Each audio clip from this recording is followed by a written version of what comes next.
to your bitch like I was Drake, yeah. Don't just try to tell me you love me. Can't keep it real if you really don't trust me. Come with the real, you hip in the front, so you get my meals. I'm gunning for the money in the bank. Come on with a dank, scrolling a tank, rolling with the gang. You sitting out on the sideline tripping, I go to the hole with the rock like Pippin. Yeah. I'm okay. What up, though? Welcome to the Woodward Heavyweights. I'm your boy Eazy and Spencer. Rex. What up, though? We got Young Sus in the TD booth, and we on for another one on Wednesday. Training camp's here, Spinny. Training camp is here. It's here. It's ready. Everybody's reported. The people are there. Football season is in its infantile stages, and I'm excited. I really am. Yeah, football. Oh, yeah, infantile. No, I'm excited for it, man. Finally don't got to talk about those booty cheek Tigers. Yeah, it's brutal. Even though we didn't do much of it anyways. I know. Because they're trash. Because they're booty cheeks. Because they're trash. What do you want me to say about them? If they were them? a good team, we'd talk about them. We'd come up here and be like, oh, well they got a walk-off win today, but, the Tigers lost 6 of 8. To be fair, Yeah. At least Harold Castro's hitting. Yeah. I was going to say, to be fair, the Lions were booty last year, but to be honest, it did get to that point last year, It's football. too. Like, we were ready to talk draft, like, halfway through the season. Yeah, and it's football, so, nobody cares about baseball. 100%. Shout out to everybody in the chat. Chuck Brewer, Ryan Lentz, Joe O, Dos Burrito. Okay. I like that name. Joey 2 times, the legend, the OG, and Murph. Murph's a real one, too, man. If you guys don't know, again, I'm tired. I'm sorry we got to say it to every single show, but we got to let everybody know. Yeah. We are giving away a signed autographed helmet by Amon-Ra St. Brown, the sun god himself. All you have to do is screenshot the live stream, go to a social media platform, post that screenshot, tag myself, Spencer, and Pro Sports Zone. If you're on Twitter, it's Pro Sports Zone 1. Yes. Again, Friday we're doing this raffle. But you can enter multiple times. You're posting on multiple social media platforms. There we go. Now I fit in the box. Every time you enter online, we will give you an entry into that raffle. So, you've had 4 chances to do it. That's 4 entries. I don't know if you guys like Amon-Ra St. Brown, but I like Amon-Ra St. Brown. I might just take that boy for myself and send you a rock in a box, baby. No, we're giving it away. Shout out Pro Sports Zone. My dick in a box. Shout out John Yu for hooking us up so we can hook you up. I'm excited for this. We might, we'll be trying to do something like that. You said once a month? Yeah, I mean, that'd be sick. Once Honestly, a month, do a little giveaway like that. Give back to you guys for supporting us. So. 100%. And this is our first week on the network. Real quick birthday shout. Happy birthday, Killian Hayes. Happy birthday, shout Killian out to Ryan Lance for reminding me of that one. But we wanted this to be a big week for the Woodward Heavyweights because this is our first week on the main network page. And top the week off, pause. We wanted to give you guys a fight towards the end of the week. We wanted our guy, intern Cheese Nips, to fight intern Young Sus. And Young Sus here right now, Cheese Nips training in the mountains for this exact fight. But Young Sus, you made a confession to me last night. Yeah, you confided in me. Yeah, listen. I wasn't gonna bring it up. Okay, I'm good. Just making sure my level's good. He's nervous. Yeah, he is checking nervous. my levels. Nervous. Relax. I'm comfortable. I was talking to you last night. I was gonna not interrupt the show because when you guys threw the fight thing, I thought it was dead. But look, here's the thing. Y'all are heavyweights, right? Y'all are heavyweights, right? Yes or no? Yes. Yes. You guys are heavyweights. Y'all, we are. All right. Y'all not gonna Dana White me.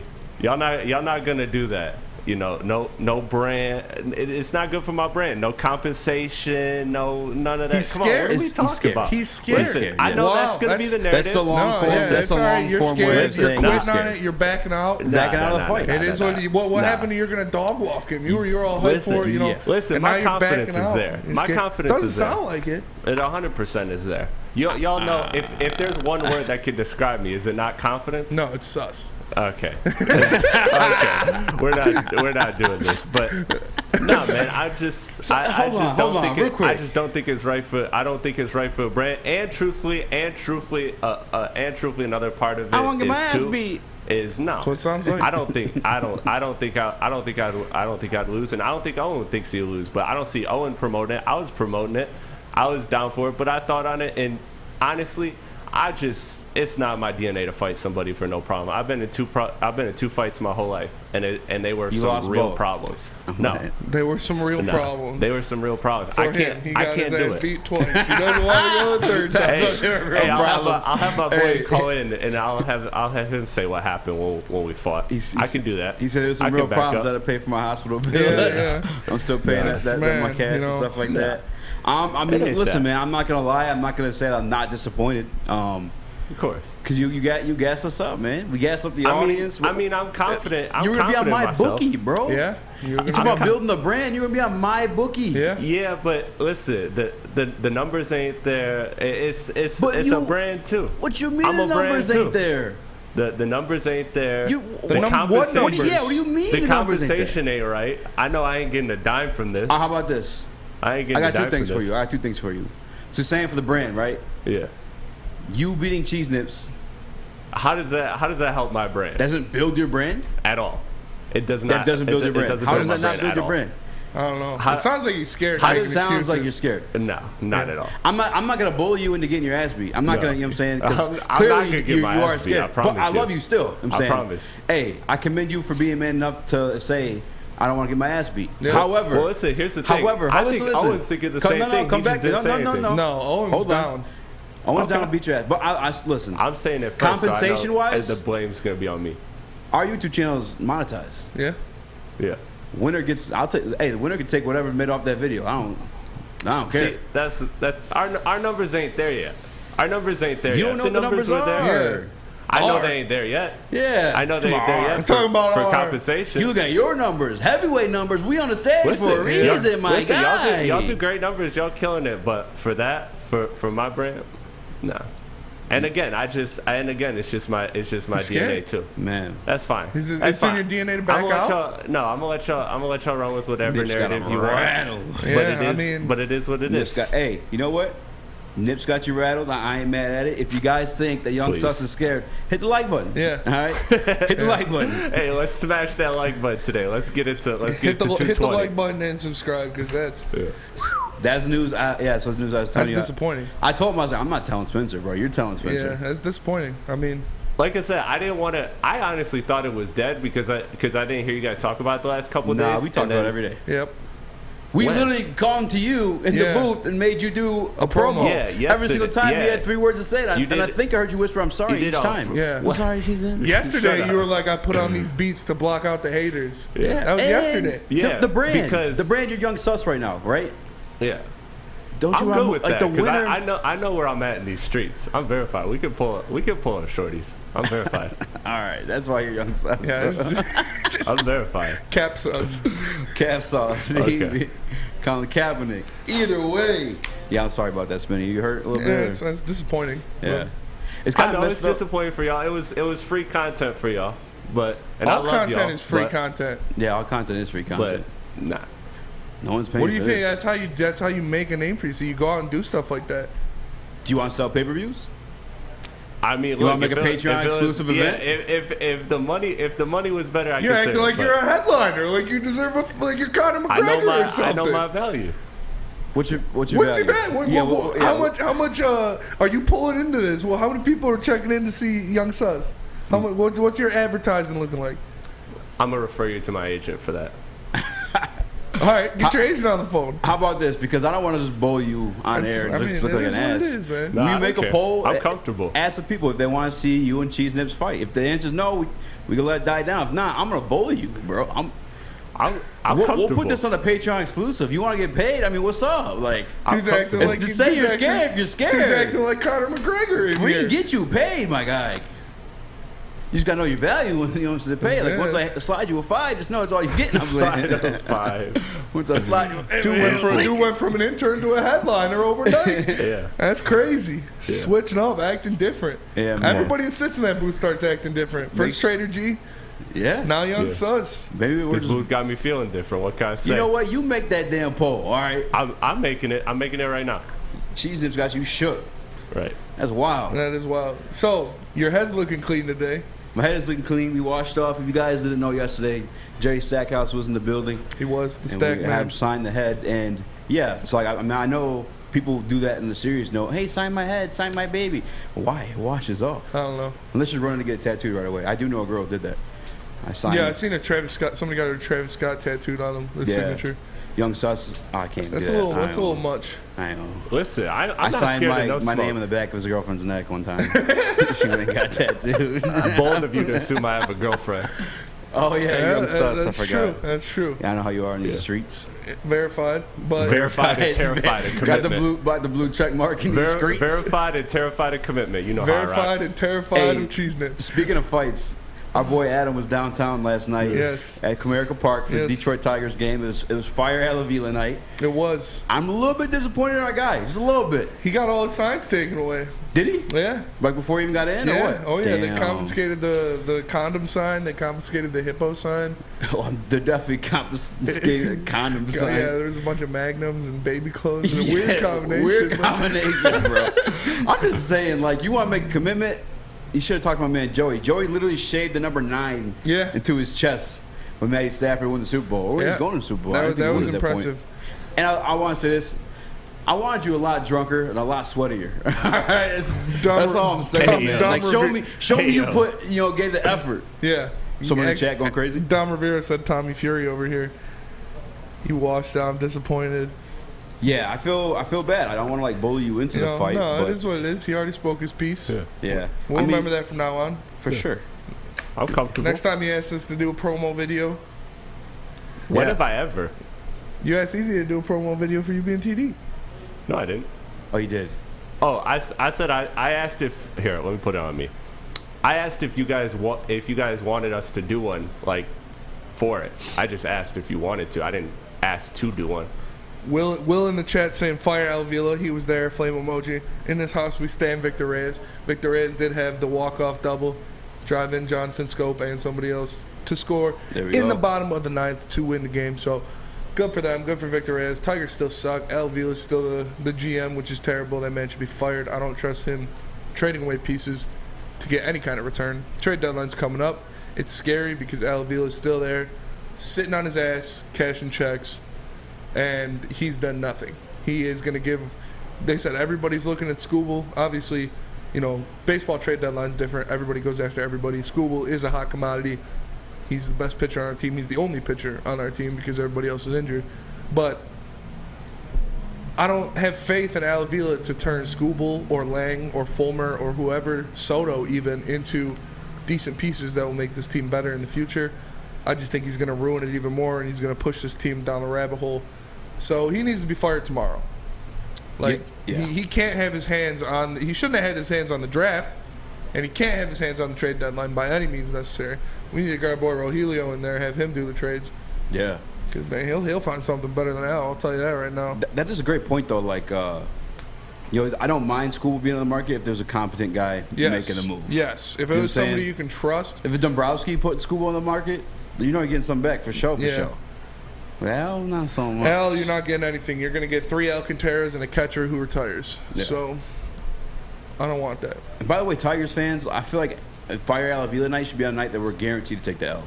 Like, I would pick Fire Avila Night to be a night I mean, we're playing like the Padres is a pretty Yankees good or team, someone. but Yeah. they don't have Tatis, but they still got Machado and some other guys. But, man, I mean, we did lose on Fire Avila Night. We lost yesterday. That's true. So That's true. they were talking about in the chat, Matt's talking about the Millen Man March or whatever they did to get Matt Millen out of office. We need that kind of commitment. Yes. We need they put up like 3 sections for Fire Avila. They need the whole stadium Which was Fire the case Avila with the Lions. Yes. Yeah. They need everybody in there saying Fire Avila. They need chests painted. We need drunk, sweaty Adam screaming. You definitely need Adam a lot more drunk and a lot more sweaty. But where can Avila get some security Yeah. to feel safe at home? Because Yeah. we got to get to Kory Woods coming up shortly on a Detroit Lions training camp update. But where can get some security, some safety? If he can get some security from Guardian Alarm, because that's where it's at. Guardian Alarm keeps you safe and gives you peace of mind whether you're at home or on the road. They're 24/7 local monitoring. Make sure what's important to you is safe. So call 1-800-STAY-OUT for peace of mind. Call 1-800 Stay out. One more time, call 1-800. Stay out, man. Stay out. Avila, stay the hell out, bro. Call them right now and let them know Woodward Sports sent you. We are the Woodward Heavyweights. We'll be right back. Hi, my diamonds. It's Crystal with an X. You want to get hot and perfect like me? Here's my super easy routine. Drink at least a gallon of water before you wake up. Attach a weight to everything in your house. Hello? Sell your car and just sprint everywhere. Scream when you exhale. Don't follow Crystal with an X. Do your own thing at Planet Fitness with tons of equipment and free fitness training in our clean and spacious clubs. Join now for just $10 a month and cancel anytime. It's a great day to get some Centron in your life. Okay. There it is. Centron, here we go. Gotta grab the cranberry. Oh wait, it's 2 for $4. Gotta double up with the classic as well. Centron World, baby. Centron, available at select Krogers, and if you want to know how, go to @CentronWorld.com. You get dope like me. You know what? Why wait?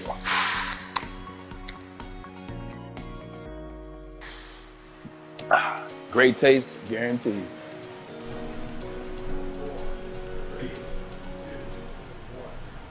What's going on, everybody? It's Spencer for Big Frog in Novi. And as you know, you can get a free Woodward Sports t-shirt. That's right, a free Woodward Sports t-shirt for the rest of the month, so you better get down there fast. I don't even have a Woodward Sports t-shirt. All I got is the Draft Cocaine t-shirt. And it's got Adam's face on it, so I don't want to wear that out in public. Just stop in and tell them we sent you, and they will print you out one on the spot. So go to Big Frog Novi today and get your free t-shirt, or visit them online at bigfrog.com/Novi. What up, though? Welcome back to Woodward Heavyweights. I'm your boy Eazy, join my man Spin. What up, though? We got my man Young Sus in the TD booth. Young backing out of fights. Young scared of cheese nips ass in the motherfucking TD booth. Anyway, moving on. Nonetheless, we got our own Detroit Lions beat reporter Kory Woods joining us. Are you still in Allen Park? Oh, on the way home. What up, though?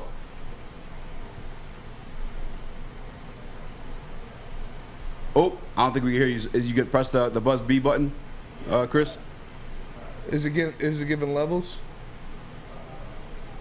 I'm gonna sit here. I'm gonna That's all right. I apologize. We're working on. We have some technical difficulties. I apologize about that, guys. Go ahead, go to solo cam. I'm gonna spin over there. Just check it out real quick for you, Young Sauce. Cheese Dips got you shook like that. That's you got you down bad, man. Hey, I'm gonna start picking on you though. I know it's a stressful job. Nonetheless, I want to talk to Detroit Lions. And actually, while I'm stalling, I'd actually like to chat. You guys recommend some questions, man. What questions do you guys have from training camp to ask Kory Woods? He was there all day today. He saw Cephus, Moss, our guy Imani Warrior. Well, Spencer's guy Imani Warrior. Spinny's got him ranked 81 overall. 7-7, I think, is the actual rating in Madden. Nonetheless, I'm excited. Football's here. I do have a question though about that the pass that Cephus did catch from Goff today. I want to know, like, I got the video. We'll play it once Kory's on. Is it a bad throw by Goff and a great catch by Cephus, or a great throw and catch by both Cephus and Goff? I'm just curious. I saw some guys having a spat back and forth in my comment section on Twitter. I don't know what the outside perspective is. Again, we do only have one angle of the shot, but we do have a guy that was there today. His name is Kory Woods. So we definitely have him shortly once we get these technical difficulties worked out. However, I'm going to do an update on this chat. All right, we got 31 votes. Here's the catch right now. Yeet. Bro. Dog. That's a dog. One more again. Here's one thing too, like, people could say, like, yeah, you got to wait till you get the pads on. But the situation, like, with that throw and catch, like, you can play 7-on-7 football, and a wide receiver can still show out, and a cornerback can still show out. Like, you can still do your job at the cornerback position in a 7-on-7 scrimmage. So, like, that ain't no wait till the pads get on. You gotta look nice, wait till we see the pads on. I mean, maybe we got, there wouldn't have been as much yak, you know what I'm saying? But I think we're having some technical difficulties. I don't know. I'm going to have Kory exit and rejoin, maybe? Maybe, yeah. I don't know. It wasn't giving him many levels on his call either. Okay. So I'll shoot Kory a text and have him exit out and rejoin. Hopefully we get him on, because I do need the update on that catch. You know what I'm saying? What was the outside perspective? Because we just had that weird angle of it. Yeah. By the way, what is your take on it? Was it a bad throw? Good throw? It was. I mean, it wasn't a great throw. It was he put it behind him, and people say, "Oh, it was back shoulder." I don't know about that. It looked like a little wobbly up there, but it was a great catch by Quintez Cephus, and we saw him do it last year in training camp, making spectacular catches, mossing people. So it is good to see him out there, to see him going back at it. I do feel for my dog AO though. That's a bad look off rip, but no, he'll get back from it. It's just training camp. AO got. He did get got. He got. That happens, especially at the corner position. It is.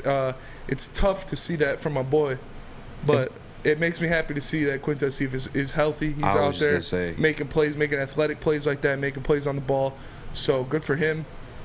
And yeah, hopefully he can keep doing that for the rest of the season. Hopefully he can stay healthy and be a force on this team.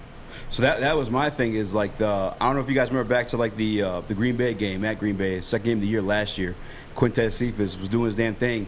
Almost had that Odell Beckham, that reach back like 1-3. Yeah. But he does these. He does this. You know what I'm saying, yeah. He has like some of these highlight catches, and like I feel like we're sleeping on him a little bit, man.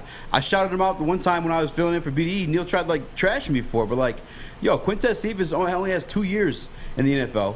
1 year's rookie year, garbage ass Patricia team, and again his rookie year, 5th round pick, had a little bit of rust of him. Do you know about his situation over in Wisconsin? No, he was accused of like. Oh yeah. But obviously he beat it. Yes. He beat the case. Thank God. The case. Hell yeah. But I didn't know. Chris and I were just watching like his draft reaction. His dad like died the year before. He was murdered. Like the year before that. That's wild. So I'm definitely rooting for him. And to be honest with you, like I think he can. I have faith in Quintez Cephus like balling out, because like the few moments we have seen him when healthy, like he's looked decent. Yeah, he has. He's looked good. Like I said, he's a big body possession receiver type of guy, and he goes after it and gets it. We've seen it, like you said, not just with that play, but multiple plays where he's tried to make these spectacular catches and put his body on the line to make catches. So I'm excited for it. Like I said again, though, it's just good to see him healthy, good to see him out there getting reps with the ones, seeing him making plays like that, because he is at an important spot in our team, with that third receiver outside of, the slot guy. He's the third guy on that depth chart. So other than, it's between him and Josh Reynolds, I think, for that third guy. So I'm expecting him to go out there and make plays. Now, Chris ain't throwing the ones, but he's throwing up gang signs in the booth. Let me know. Is Kory on again? You want to try that again real quick? There we go. I think I heard you now. Yeah, we're good now. Thank God. Yes. Bad. There we go. What up, though, man? What's the word? Nothing, man. We're just hyped about some football, man. I'm about to try to start up the Big Fraud. I'm about to start up the Big Fraud to get my T-shirt. I still ain't got one. There you go. That's what we're saying, bro. It's tough out here. Sleeping on us, man. Yeah, it's real hard. All right, man. The Cephus catch. It went down. We were all in chat cheering him on, but you said something happened after the fact. But you guys weren't allowed to record it at that point when Cephus caught the ball over Amani Warrior. Yeah, so I was actually moving my equipment and everything when the catch was happening. So actually, as he caught the ball, which was still freakish as hell, he went and dunked it on the goalpost with like the Vince Carter in the arm, the whole arm in the rim type thing, and then the ball flew past several writers' heads. He could have almost knocked us out. But I mean, his head was damn near at the goalpost. That's the athleticism we need to see. We see him going up and making catches like that, so it's just a beautiful thing, to see that. Outside of that Quintez Cephus catch, what would you say is your biggest takeaway from this first day of training camp with the Lions? I just think the biggest takeaway from today is that everybody there is vibing. Everybody is on the same page. Everybody was happy to be there. It was more so like a light workout. I mean, the practice started at like 8:30 and they were done by 10 o'clock. So they didn't really go through too much. It was almost like a walkthrough. They weren't in full pads. They were just let's like a dress rehearsal. The quarterbacks looked far more comfortable than they did this time last year, especially Jared Goff. You see his confidence and his confidence out there. He knows that this is his team. Tim Boyle looks significantly better than he did in mandatory mini camp and OTAs. Still not that. I'm not even going to touch David Blau. I'm just going to leave that one alone.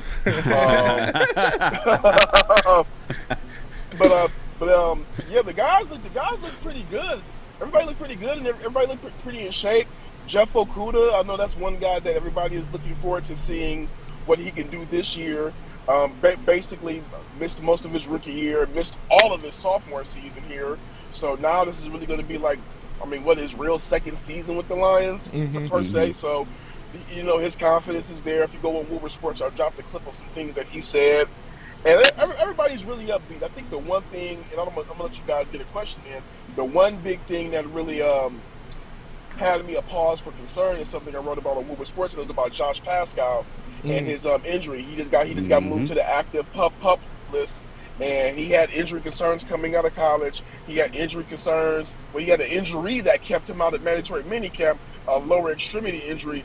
Now today, they said that it was a sports hernia, and the thing is, the sports hernia was not the reason that he practiced. So it's like, okay, what's going on with Pascal? So I would say that would be my big observation, is that Josh Pascal is not suiting up, and the Lions have 3 guys they've taken in this year's draft that are all coming off injuries. Yeah, that's a bit of a concern of mine as well that I've been bringing up this week is, you have the injury of Pascal, who has the whole situation with the hernia.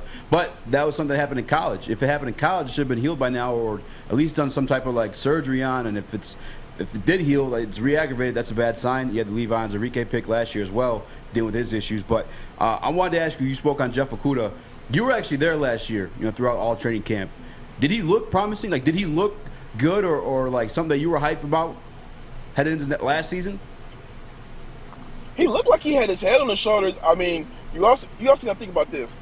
And Jeff Okudah kind of alluded to this today he kind of threw Matt Patricia under the bus again today. Yeah.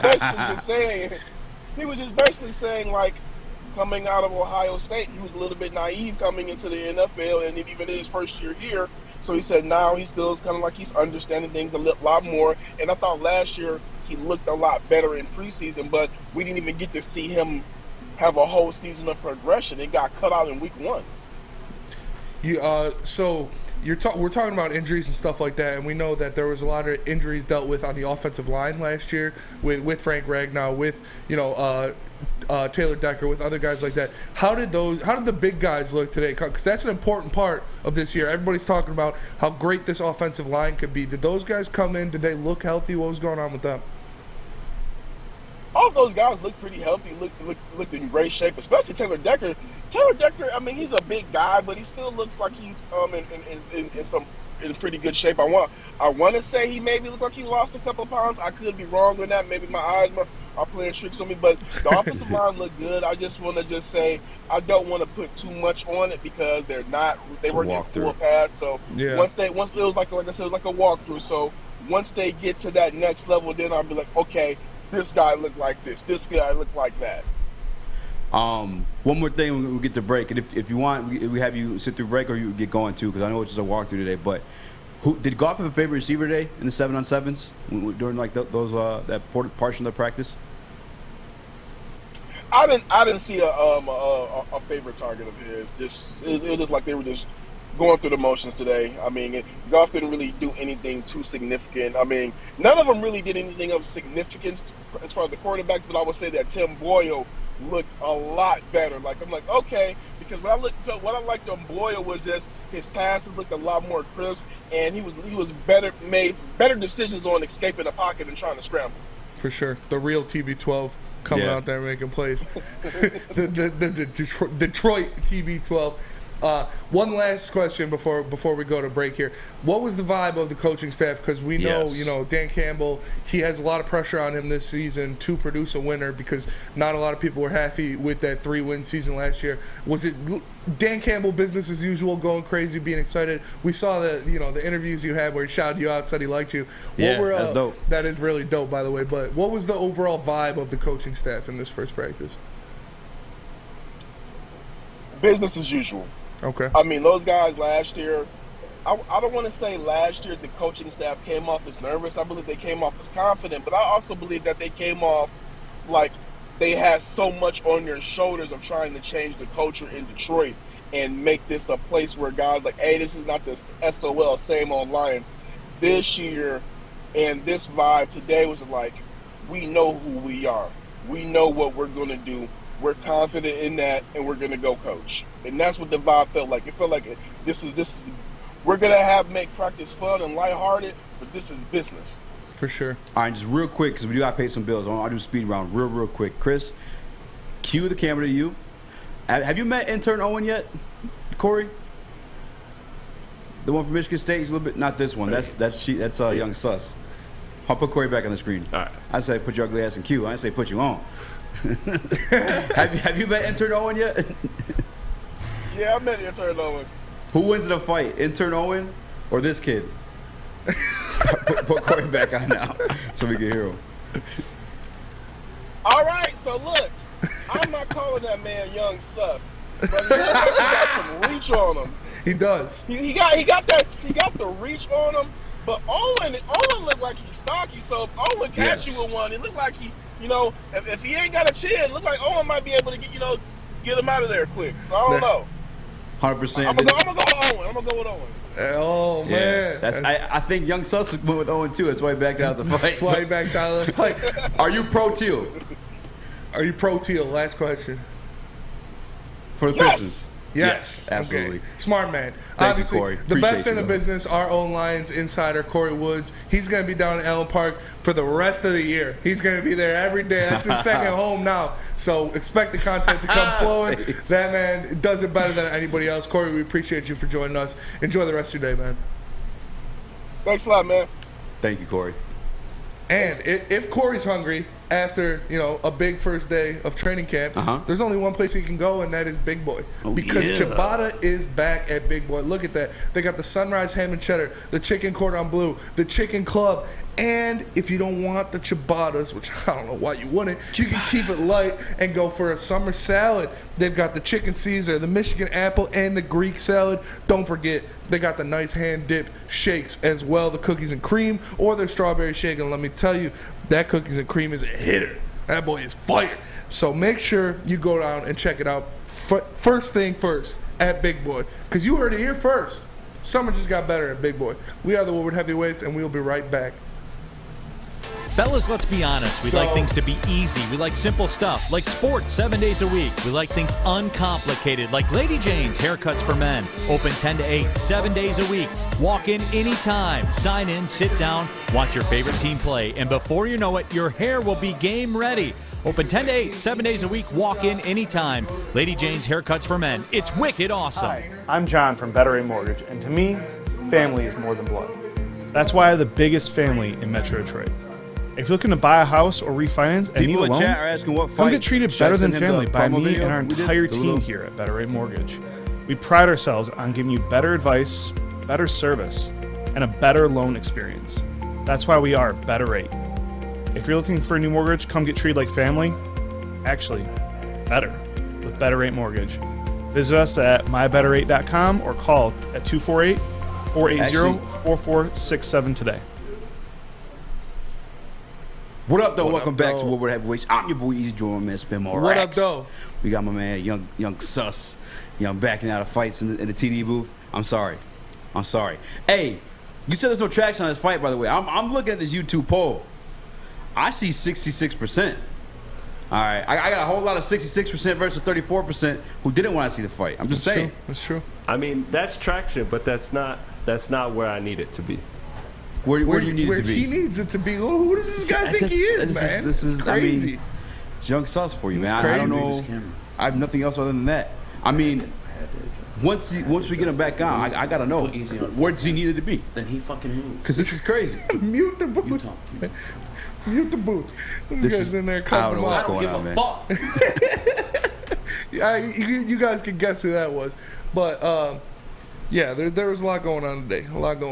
But that I'm gonna send the video. I'm gonna send the promo video. We'll do it either coming back from the next break, or heading into this next one. That way, everyone knows the fight, and I'm gonna find out where this guy needs his number to be at. Yeah, right. I'm just because he said there's no traction. I'm flabbergasted. This man's demanding numbers. Hey, you know what? Hey, Bennett WMC says in the chat, Young Sus versus Adam. Right now in the booth. Steel cage match. Close the gate. No, but we got a lot more to talk about because this was the first day of training camp. This is where people actually reported to camp. You saw our own Kory Woods said the Lions didn't go too hard out there. It was just kind of syllabus week kind of thing, kind of get to know you, do some icebreakers, stuff like that out there. Just run a little drills. Hey, But, tell us why you want to play for the Detroit Lions. Yeah, hey, go to the person next to you and the person on the other side of you, get their phone number and their name, so if you lose anything, you can hit them up. But no, we have some traction on the Lions. We have Peter King coming out and saying the Lions are his team to watch in 2022, and we do have the video. It's from the Rich Eisen show, so Young Sus can put it up there in a second. But it is Rich Eisen and Peter King talking about the Lions. Schlereth yesterday, the team that intrigues you the most, 2022, entering the season. Peter King is which? Detroit Lions. Okay. All right. You had me at Detroit. What do you have? What are you thinking? Not that I think they're not beating the Packers, and I don't even know that they're going to finish ahead of the Vikings. I doubt they will.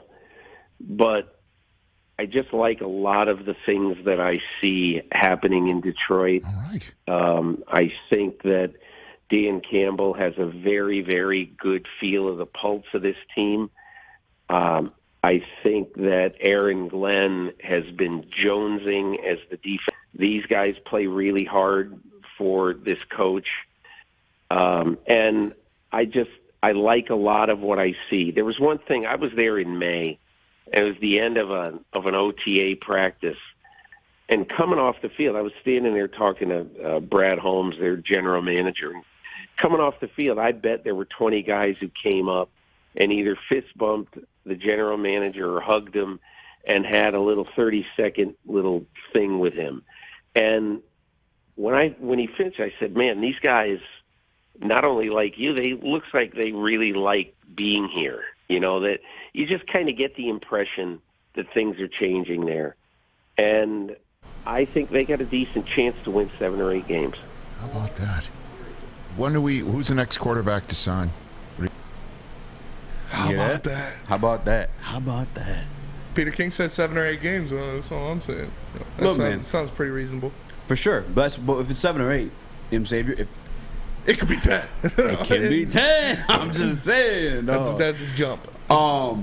That's why I want to dress, man. That's why I want to drive the boat. You know what I'm saying? Because I wanted to use this thing as to you pick, squeak, shit-talking, negative-ass Lion fans, calling everybody who has Detroit Lions winning like 7 or 8 wins, or even 10, like slappies. There's a big difference between 7 and 8 and 10. It doesn't matter, even people respond like 7 or 8, or even a Sheila video that we put out. # free Sheila, by the way. I'm pro Sheila. Free pro Sheila Teal, pro backwards. 100%.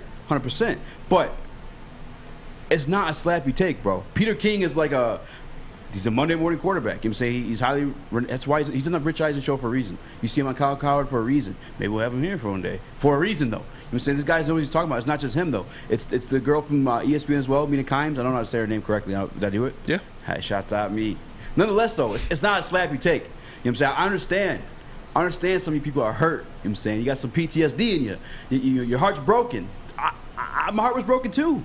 But I have a true analysis. Like I'm breaking these things down to where I come to this conclusion where I think this team is a lot better than you pit squeak, shit talking, negative Lions fans. I don't think it's like I said, there's a big jump from 7 and 8 to 10. That is a big jump, and I'm not ready to take that jump. I have them at 7. I'm going to stick with that. I don't think there's a lot of pushback, though. If you say, the Lions are going to win 7 games, I'm not seeing a lot of pushback on that. So I don't know. I think it's reasonable. He said himself he's got them at 7 and 8 wins. That's a good jump from a 3-win season last year to a 7 to 8 win season this year without adding too much. Like other than rookies, they added DJ Chark. Like that's it. Deshaun Elliott.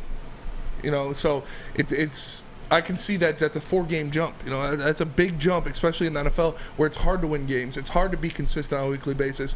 So I don't want you talking about me like that just because I don't think I can win 10 games, man. I don't want you talking about me like I'm some kind. No. Well, let me rebel you, Sir Spencer.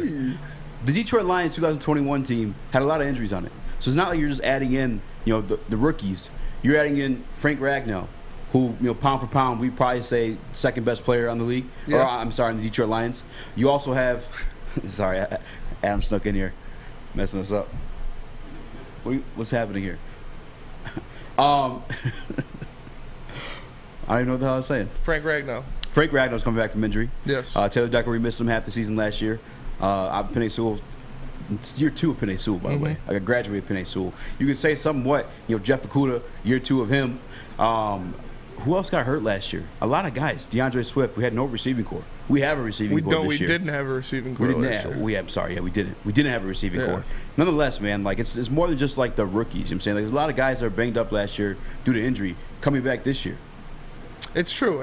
And if they can all stay healthy, good. That would be awesome. But there are, it's the rigors of the NFL season. We're going to lose a couple guys. Hopefully it's not some of our most important pieces, but odds are it's going to happen. It happens to every team. So you need to, get past that. You need to overcome things like that. So I'm not factoring and just saying, we're going to be 100% healthy all year. Like that's not reasonable in my mind to think like that. That's fair. So I do expect them having to overcome some injuries like that.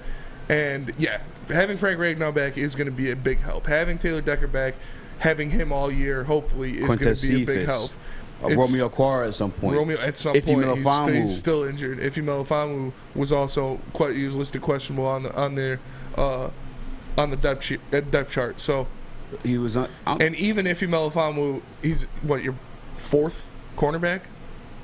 Nah, they saw probably maybe third. Third? If you're going through the cornerback depth chart, I mean, Mike Hughes, Monty Omowaria, Jeff Okudah. Yeah. But even, you're going to see 4 DBs in the field. Jerry Jacobs gone. Yeah. Another guy coming back, by the way, at some point during the season. Hopefully. I know Romeo's not back right now. Melifonwu, was he in the PUP or NFI? Or? No, he was listed as questionable on their depth chart. I don't think he was listed in the PUP or anything. Oh, okay. Yeah. I mean, I don't know if that could have been questionable. I mean, that's like when you got game stuff like that. Yeah. I'd just say, man, it's more than just the rookies. You know what I'm saying? You got the guys come back from injury. You have an installed second year of the defense. Well, actually, no, this is kind of a new defense. But one that, Aaron Glenn's content with, one that he's comfortable with, one that he actually wanted. Like last year, I mean, going back to the podcast they had with Adam Schefter, he was talking about, having guys play to their strengths and being, I guess, doing what they could do. That's how he tailored the defense to that. But if you're a slappy like me, quote unquote, you can bet on the Detroit Lions taking the over on the 6.5 wins. You want to know where, Spinny? Where? MyBookie.com. Okay. Head over to MyBookie.com. Make sure you guys use the promo code Woodward Sports. You want to know why? Why? Because they'll match part of your first deposit. Okay. You trying to double up that money, stack it, and flip it. You know what I'm saying? And that way you can say it in a rap song and have the bar be true. You want to go to MyBookie.com, use promo code Woodward, they'll match part of your first deposit, and make sure you put an over on the Detroit Lions 6.5. I'm saying it right now. And if you're taking L's outside of the bet that I gave you, make sure you call the Michigan Gambling Hotline, 1-800-270-7117. This is Woodward Heavyweights. It took exploring 50 different formulas and hosting countless taste tests, but we believe Gypsy Vodka is the smoothest vodka on the market. Don't believe us? Ask the owners. We're Mike and Adam Kazanowski with High Five Spirits Distillery. We're in close to about 1,200 locations throughout Michigan. We wanted to create a brand that was geared more towards freedom, love, adventure, and at the end of the day, we really wanted to tell a story that inspired other people to take risk, follow their dreams, whatever that might be. Hey, it's Scott from the Woodward Bet Show. Hey, we're here to get hot. We're here to stay hot. We're going to stay hot. We're going to win all kinds of fun coupons this week because that's what we do over at the Woodward Bet Show at 4:30. You guys got to make sure you're checking us out. You also got to make sure you check out oddstrader.com. It's got live scoring, play-by-play updates, the best place to check all the odds at the sports books right in the palm of your hand. But hey, let's get to these winners. Listen, we're going to attack the Red Sox. Red Sox stink. You see how many runs the Blue Jays put up on them? So we're going to go with the Indians/Guardians today. Woodward Bets, oddstrader.com. Check it out. You guys, we talk about the Academy of Warren. And what it is, the brand new state-of-the-art sports dome field house that has regulation basketball court, a volleyball court, a soccer field, and 7-on-7 football. Okay. The K-8 features gives you AM and PM latchkey. You have small classroom sizes, a learning street, a futuristic media center. For the heavyweights, we're there for the free breakfast and lunch. You feel me? Hey. The Houghton Mifflin curriculum, academic games, and K-8 athletics. Guys, go to theacademyofwarren.net. Sign your kids up now. Academy. What up, though? Welcome back to Woodward Heavyweights, episode 3. We have a bit of a chaotic show today, but we moving along. You know what I'm saying? I'm your boy, Eazy Jordan, man. Spin more racks. What up, though? Officer Doobie, reporting for duty. We got Young Sus, a.k.a. Mr. Scared Throw the Ones, with cheese nips in the booth. Did you download that video, by the way? Or are you still working on it? I don't want to overload you there. You got it? I don't know what that means. I don't know. He just points down. He texted me, said the video zoomed in. Well, fix it, man. No. Just play it on a background, maybe. Nonetheless, we're going to carry on talking about the Detroit Lions, guys. Because eventually I do want to get into the young Suns thing to fight. Yeah. But no, realistically, 7-8 wins for the Detroit Lions. Yes. Peter King saying that's what his pick. He literally, that's his team he's watching this year. That's his, I told you guys about that team. But to be fair, to have I told you so, you got to pick a team that wasn't that great the year before. It's so true. Maybe that's where he's going with that one. He did say 7-8, but you say 7-8 because you're scared to say 10. All right, I'm just not being scared. You say 7-8 because that's a reasonable total. You say 7-8 if you're young sus. All right, if you're confident in it, you just say think 10. that's how many games they're going to win this year. Or you're scared. I'm just saying. I just think 10 games isn't reasonable. I see a Team Sus shirt right on you. You got the logo right there, right below your hairline. Yeah, you got Team Sus tattooed on your butt. You're talking about his girl, but his girl tattooed it on you. But no. What? No, I think that's a reach. Is that you're scared to say 10 wins. No, I think they're going to get 7 wins. That's a reasonable win count. After we broke down the schedule, we've done it multiple times, and my thoughts haven't changed. Yeah, I think you're scared to say 10 wins. I think you are scared to say 10 wins, Benson. No, I'm just not going to say it because I think it's stupid. That's all right. So I'm not scared to say it. I just don't believe in it. So I'm not going to just say something to say it. Tomorrow's pre-show video will be Spinny and I handshake bet on Detroit Lions win or loss. We want to think of something. Loser fights Owen since he's taking dubs before he even steps in the ring. It's true. Moving on though, talking about the Detroit Lions, one of the members of their team, Jameson Williams, the guys that we're hyped about, finally have a receiving core. Shout out J-Mo. Shout out J-Mo. Somewhat of a receiving core in the locker room now. Jameson Williams. Yeah. Calvin Johnson was asked about him at the Rocket Mortgage Classic if he'd be willing to help out. Yes. Well, not just him, but young receivers. But he specifically said, Jameson Williams, he'd help privately because he's right here at home. What's your takeaway on that one? I mean, I love it. It's, it's awesome to hear that. We see it happening with the Pistons, with Ben Wallace going in there and helping out the big guys. You see, they tried to get Barry Sanders back into the fold a little bit. I don't know how much he's been working with people one-on-one or anything like that, but he's been with the franchise, and now you're seeing it with Calvin Johnson. Obviously, he is the best receiver in the history of the Lions. He's one of the best receivers in the history of the NFL. So if you can get him in and have him work out with a guy like Jameson Williams, who shares a lot of different similarities to Calvin Johnson with their explosiveness, with their ability to take a short pass 70 yards for a touchdown, their field vision, different things like that, so he can kind of teach him how to stay healthy out there, what he needs to do to protect his body, what he needs to do to stay in shape and be an elite receiver in this league. So I think it's a home run for the Lions, and if they don't make this happen, something's wrong. He's literally come out and expressed that he wants to do it. You need to do that and facilitate it. Why would you not have a legend, an all-time great, work out your young stud, the guy that you want to go out there and be the second coming of? It's a perfect situation for me, and if they don't take advantage of it, they're slipping. Yeah, 100%. I think that gives you the opportunity to pay Calvin Johnson if they haven't already. I know a lot of people say that that they haven't, and they may be right. They're closer. Actually, I might ask Kory. Kory has a bit of a relationship with Calvin Johnson. He's spoken, interviewed him twice now. We've had him here in studio. I don't have direct contact information with him, but I am curious because he did post those things on social media that would have led me to believe at least that he got compensated for it, because I feel like that's random unless he truly just has love for the city like that, which I know that he loves Detroit. He's obviously still here in Detroit. Detroit's his home at this point. But if you're beefing with the franchise, I don't think he would do that. You know what I'm saying? Make those posts like he did on social media. Nonetheless, though, that's your perfect opportunity to pay him.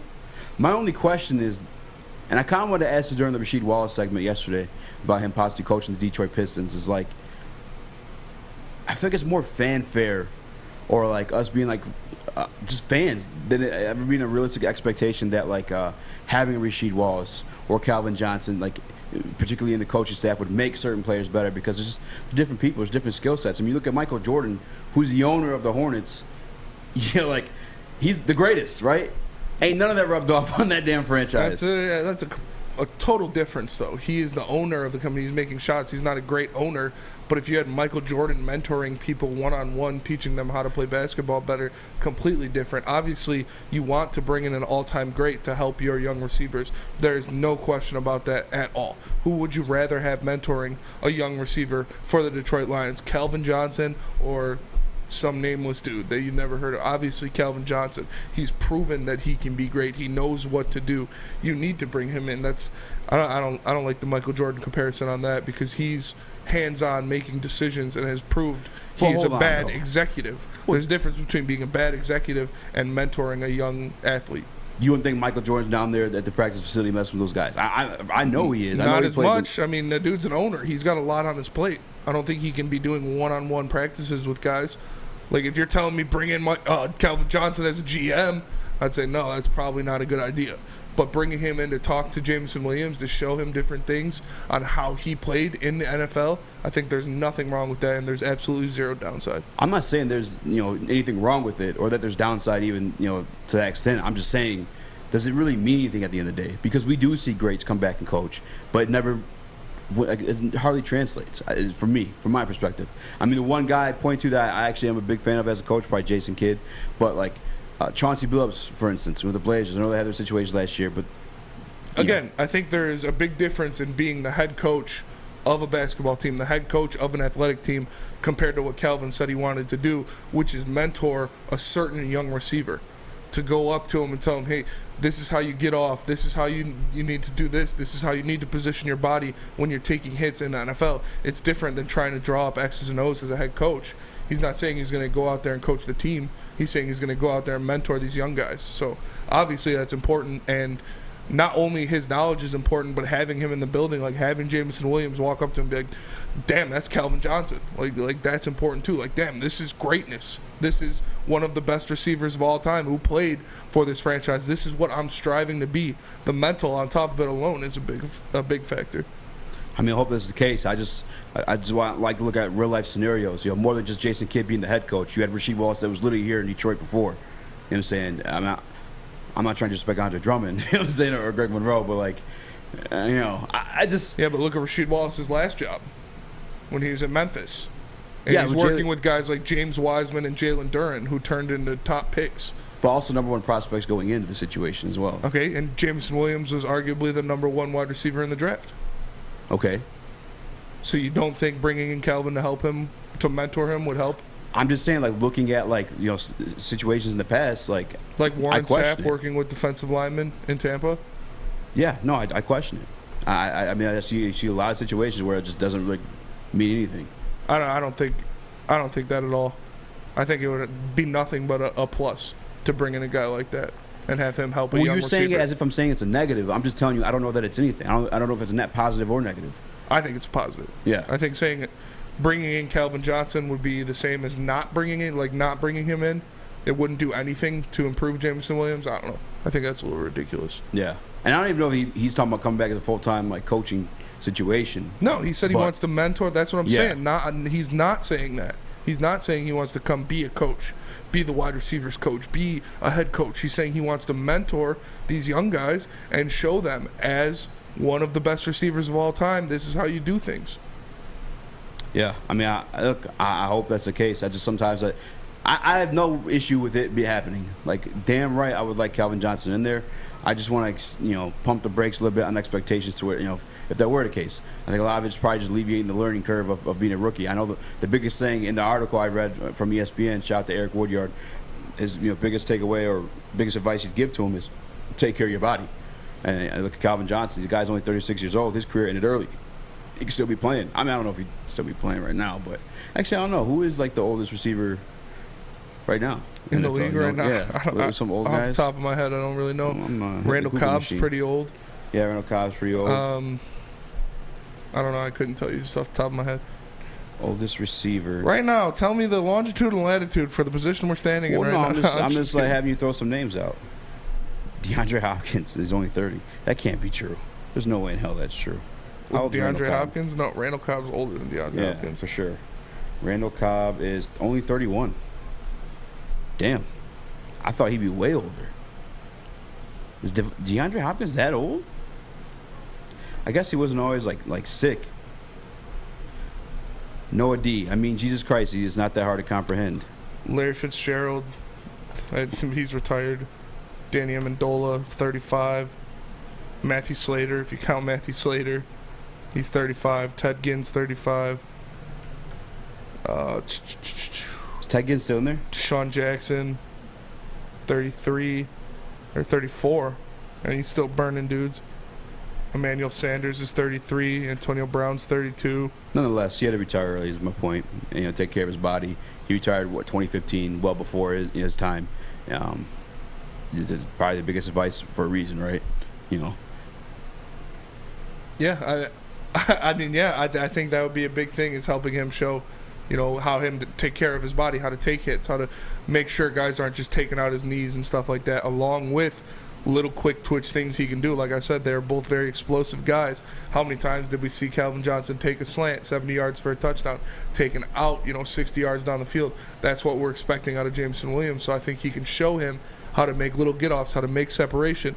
When's the best point to attack the defensive back? When's the best point to high point the ball? So there's no reason for me to not bring him in if I'm the Detroit Lions. Julio Jones, 33. Yeah. If you want to take care of your body, Spinny, where can you do that at? If you want to take care of your body and make sure that you're not retiring early, there's only one place you can go, and that is Planet Fitness. Because right now, for just $0 down and $10 a month, you can get your Planet Fitness membership. No matter where you are, there's a Planet Fitness nearby. You're driving down Woodward, you can see two of them on the way to the studio.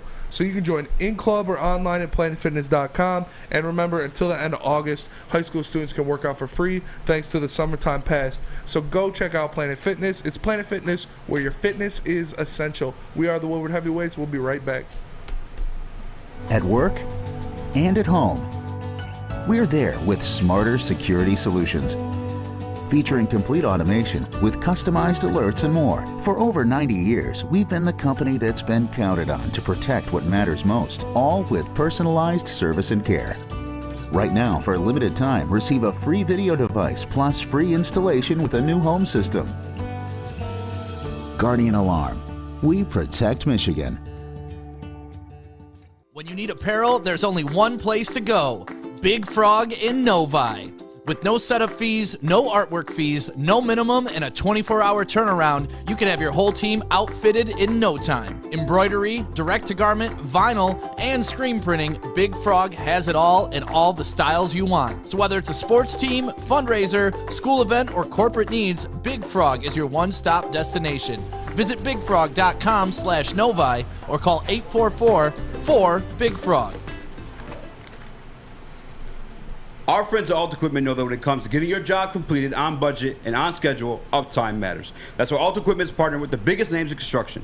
With the most diverse rental fleet in Michigan, there's nothing your project can throw you that Alta can't handle. Give them a call today at 844-GO-TO-ALTA today. Alta Equipment, where uptime matters. Like next week, I'm back in puts Elise's a couple gym. body shots on. Chris is long. He's got the length. He's Yeah. for sure got the length. You think he wins? No, I guess I got Okay. you. I don't know put that a he couple wins. body shots on him. I don't know that he wins, but I'm not counting him out. Yeah, I'm just if he saying. keeps You got How much you this. benching, Chris? Oh, it's only 15 seconds ago. I go back. I apologize for that. I forgot. So I saved it off of the Instagram. I didn't save the actual whole reel. Hey, nonetheless, that was actually brilliant. The way it froze like that was actually like, I didn't think that was intentional, but if that was brilliant to put it on me and play it like that. Promise you it wasn't. I wish I had the whole video. Chris's response to that was, "Listen, I'll gonna dog walk you." And now today's response is walking back. Listen, man, backwards. Listen, it's not a confidence thing. I promise you that. I know it can be come off as that because I'm the one that's backing out. But truth be told, my brand. Listen, y'all treat me like, and I love this. I love a heavyweight. I'm a heavyweight for life. I'm in this booth. But this ain't my ceiling. Come on. Come on. And I'm not. And my brand is forever. What's your brand? I got to look at it from forever. What's your brand? Yeah, what's the brand? My brand is I'm gonna be a superstar. And what? And you can clip this. Like I'm gonna be a superstar. And what though? In media. Like a big name. Yeah, like but what kind a big of dog. sell us on this, man? Like a big dog. If you got a brand, you gotta be able to sell it. Like say you're in an elevator with freaking Elon Musk. You gotta sell Elon Musk, young sus. Yo, Elon, listen. Genius recognize genius, first and foremost. But no, man, look, I'm going to I'm going to be big, and that's going to be a part of my brand. And I gotta figure out if that's the right move for me. And no training, no nothing. Like it's just not a business move for me. It's not a good business move. And again, it's just not my nature. It's also not my DNA. You know that about me. That's a terrible sales job, though. I just gotta say, I love you, though. I'm gonna be a superstar, though. Like, that's it. You're just not good at selling it. I'm hopeful for you. You know what I'm saying? I would work on the pitch a little bit more. You know, I wouldn't go into why you back out of a fight at the end of it. But well, yeah, that's my bad. I got actually distracted from the Elon pitch, and I got back to the fight. That's the pitches that I am one of one. Like you just won't meet anybody that can do hip hop and basketball talk never meet like anyone me. as sus as me in your life. Hey, look, and sus. Pull up with something nice. What? All right, so how about these Lions, huh? We got a big season coming for us. I'm sorry, man. I wanted to kill some time so I could look up some player coaches. Larry Bird, Doc Rivers, Mario Zagili. I don't even know who that is. Pat Riley, that's a good one. Jerry Sloan. Jerry Sloan never won the big one, though. But, I mean, still a good coach. Can't say he's not. Again, he's not coaching. I don't know why you're looking that up. He's not trying to be a coach. He's trying to mentor coaching this receiver. Okay. He's not going saying, I'm going to be a coach. I'm going to be the wide receiver coach. He says he wants to go work out with Jameson Williams. That's not being a coach. Just alleviate the learning curve. I guess. I don't know. I don't know what you're getting at. I'm asking you. You're telling me. That's a question? That was a question? Yeah. Alleviate the learning curve. And I let the space empty for you to fill it in. Like as a mentor, like what's he doing for him? I already said it like 5 times. I need it again, then I apologize. He's gonna help him. He's gonna help him put himself in the right situations so where he's not getting injured, to know how to take hits in the open field of the NFL, to react to the new speed of the NFL, the quickness, where quarterbacks like to put the ball, where he needs to break in and out of his routes, how he can beat a defender best, how he can work against these defensive backs best, how to take advantage of different spots. He's not going to be like the head coach for a team, like I said. He's just going to be working out with this young guy that he obviously sees something in, because he mentioned him by name and said he would like to mentor him. And there's nothing wrong with that. There's no downside. Absolutely none. One more time. Spinny's crabby today, ladies and gentlemen. I apologize for that. Apologize for everything today. But nonetheless, moving on the show, Detroit Lions training camp battles. I want to start with the edge rushing room. I shout the POD that they posted an article, guys that they think is not going to be in, and I actually have a disagreement with one of them.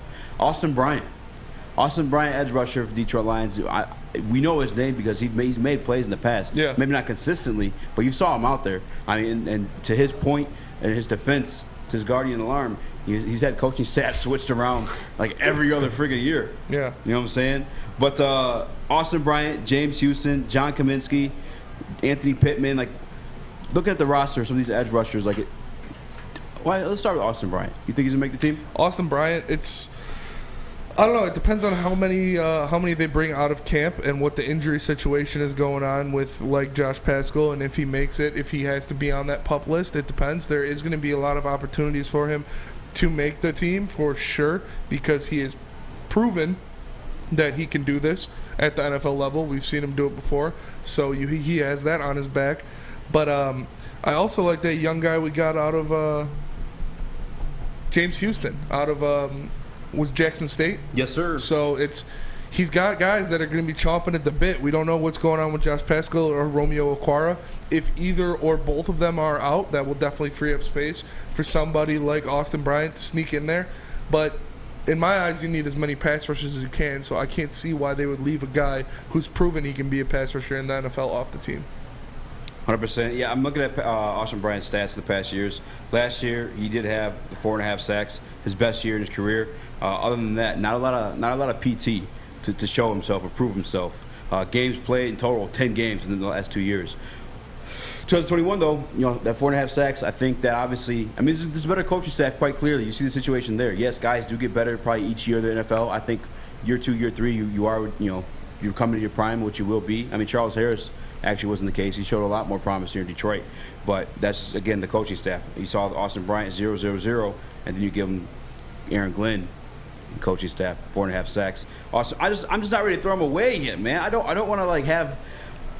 I don't know, man. I just think Austin Bryant, I don't know if he's going to be sweet, but I think he's worth keeping. But it's definitely worth keeping. Like you said, he almost had 5 sacks last year on a read and react team.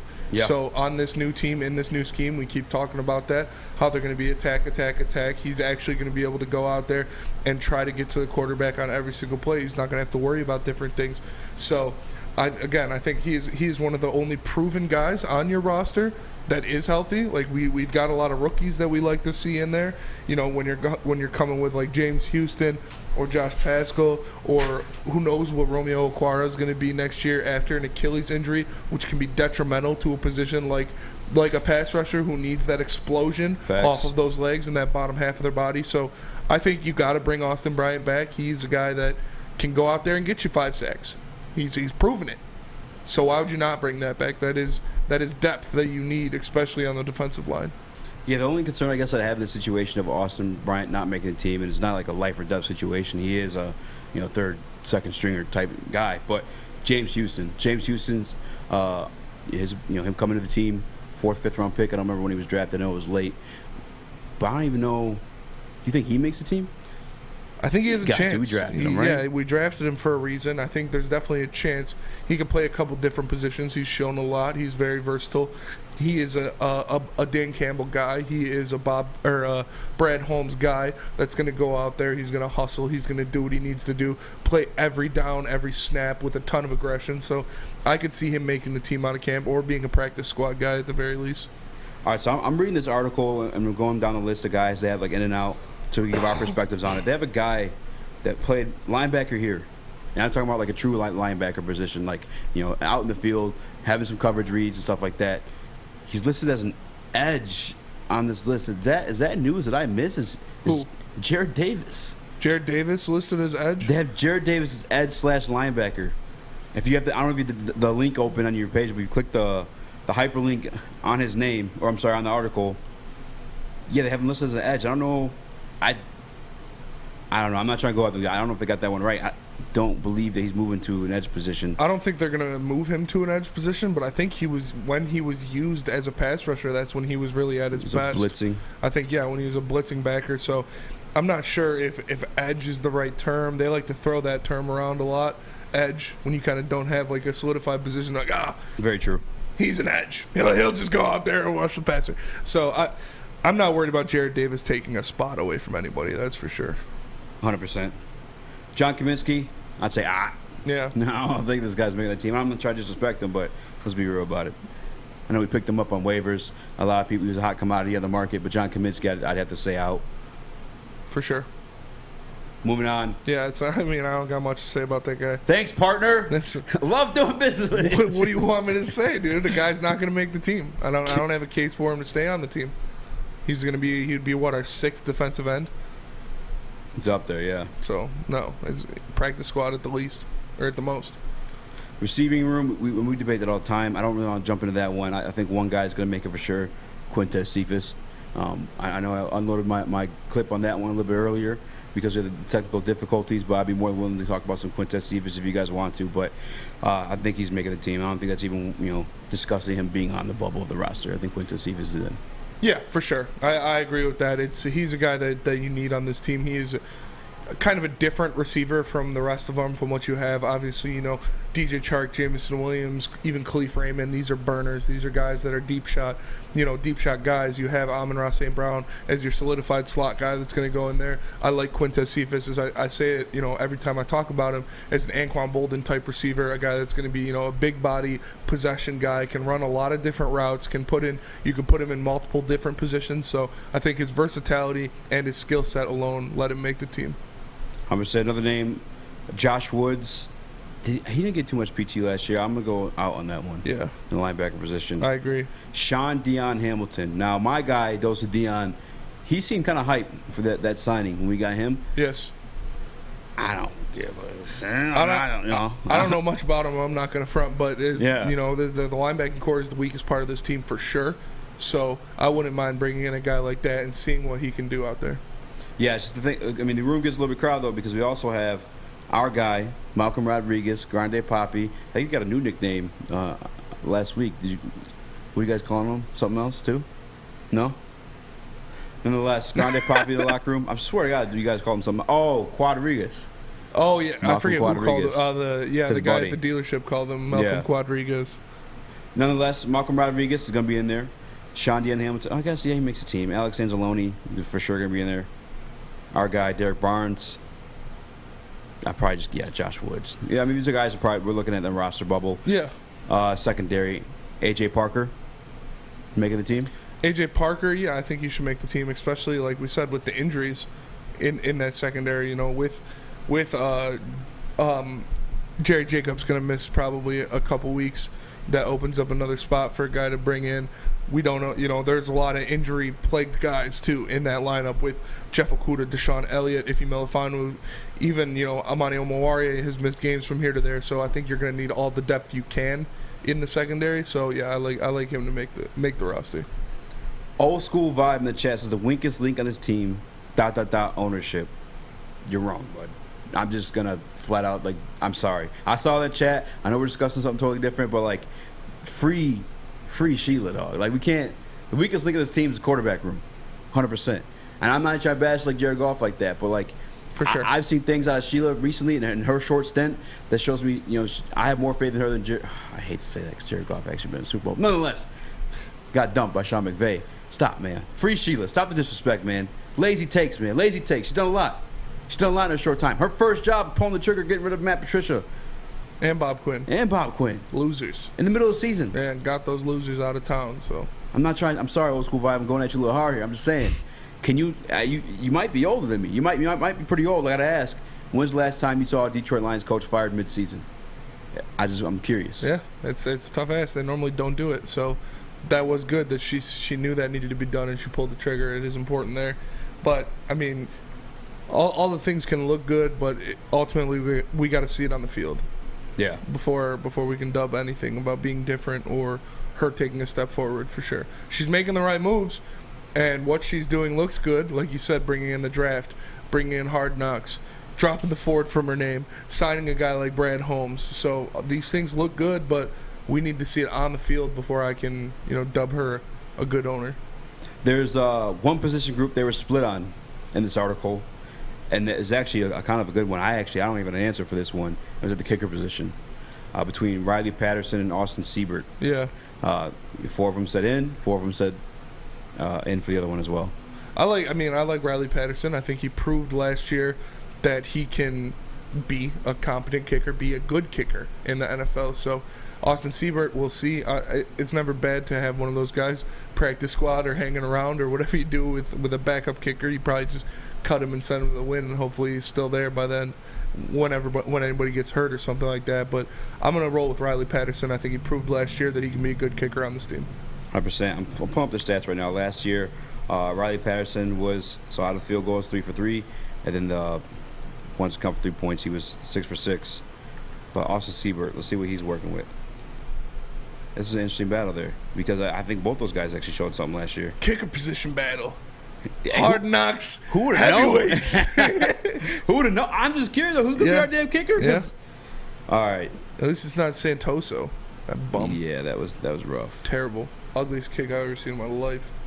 Siebert 4 for 4 on extra points, 5 of 6 on field goals. Well, that's completely incorrect. Moving on. Intense roster battles. We could say guys are going to make the team. You know what I'm saying? We give you a guy, but like Aiden's making the team. Yes. I'm not bringing him up in this topic. Yeah. Charles Harris is making this team. I'm not bringing him up in this topic. This is deep dives. Deep dives. You Deep know what I'm waters saying? with the heavyweights. Apologize Talking about kickers, baby. Back to back. Hey, it's up there though. No, it's an important position, obviously. I'm looking for my guy. And we saw last year, the first 6-7 weeks of the year, when we didn't have a kicker, how much that affected our team and some of the losses that came with it. So 100%. It's important to have that position locked down. Patty Grimes asked, was Steve Mariucci fired halfway through? I don't think he was. Was he fired during the season? I'd have to look it up. That's before my time. I apologize. All right? But I'll tell you what I don't apologize for. Drinking a damn mully. All right? Taking a break from this chaotic show we've had today. I apologize, guys. Please hit the like button, still rock with us. But let me tell you about the Gypsy. I apologize Vodka so much, Mulligan. man. Because, man, I'm a nice guy. All right? I'm a nice guy because I'm usually buzzing because I'm going off that molly. All right, pop me a little molly. Yeah, I'm drinking it. Wait, what the hell did you just say? Because I'm an alcoholic. I'm usually buzzing off the molly, so that's why I'm nice guy. Yeah, guys. I'm a nice guy because I'm buzzing. I'm feeling good, and that's because I'm drinking the mulligan made by Gypsy Vodka. You guys can find it at a Total Wine near you, and always ask your golf course for it. It's the mulligan.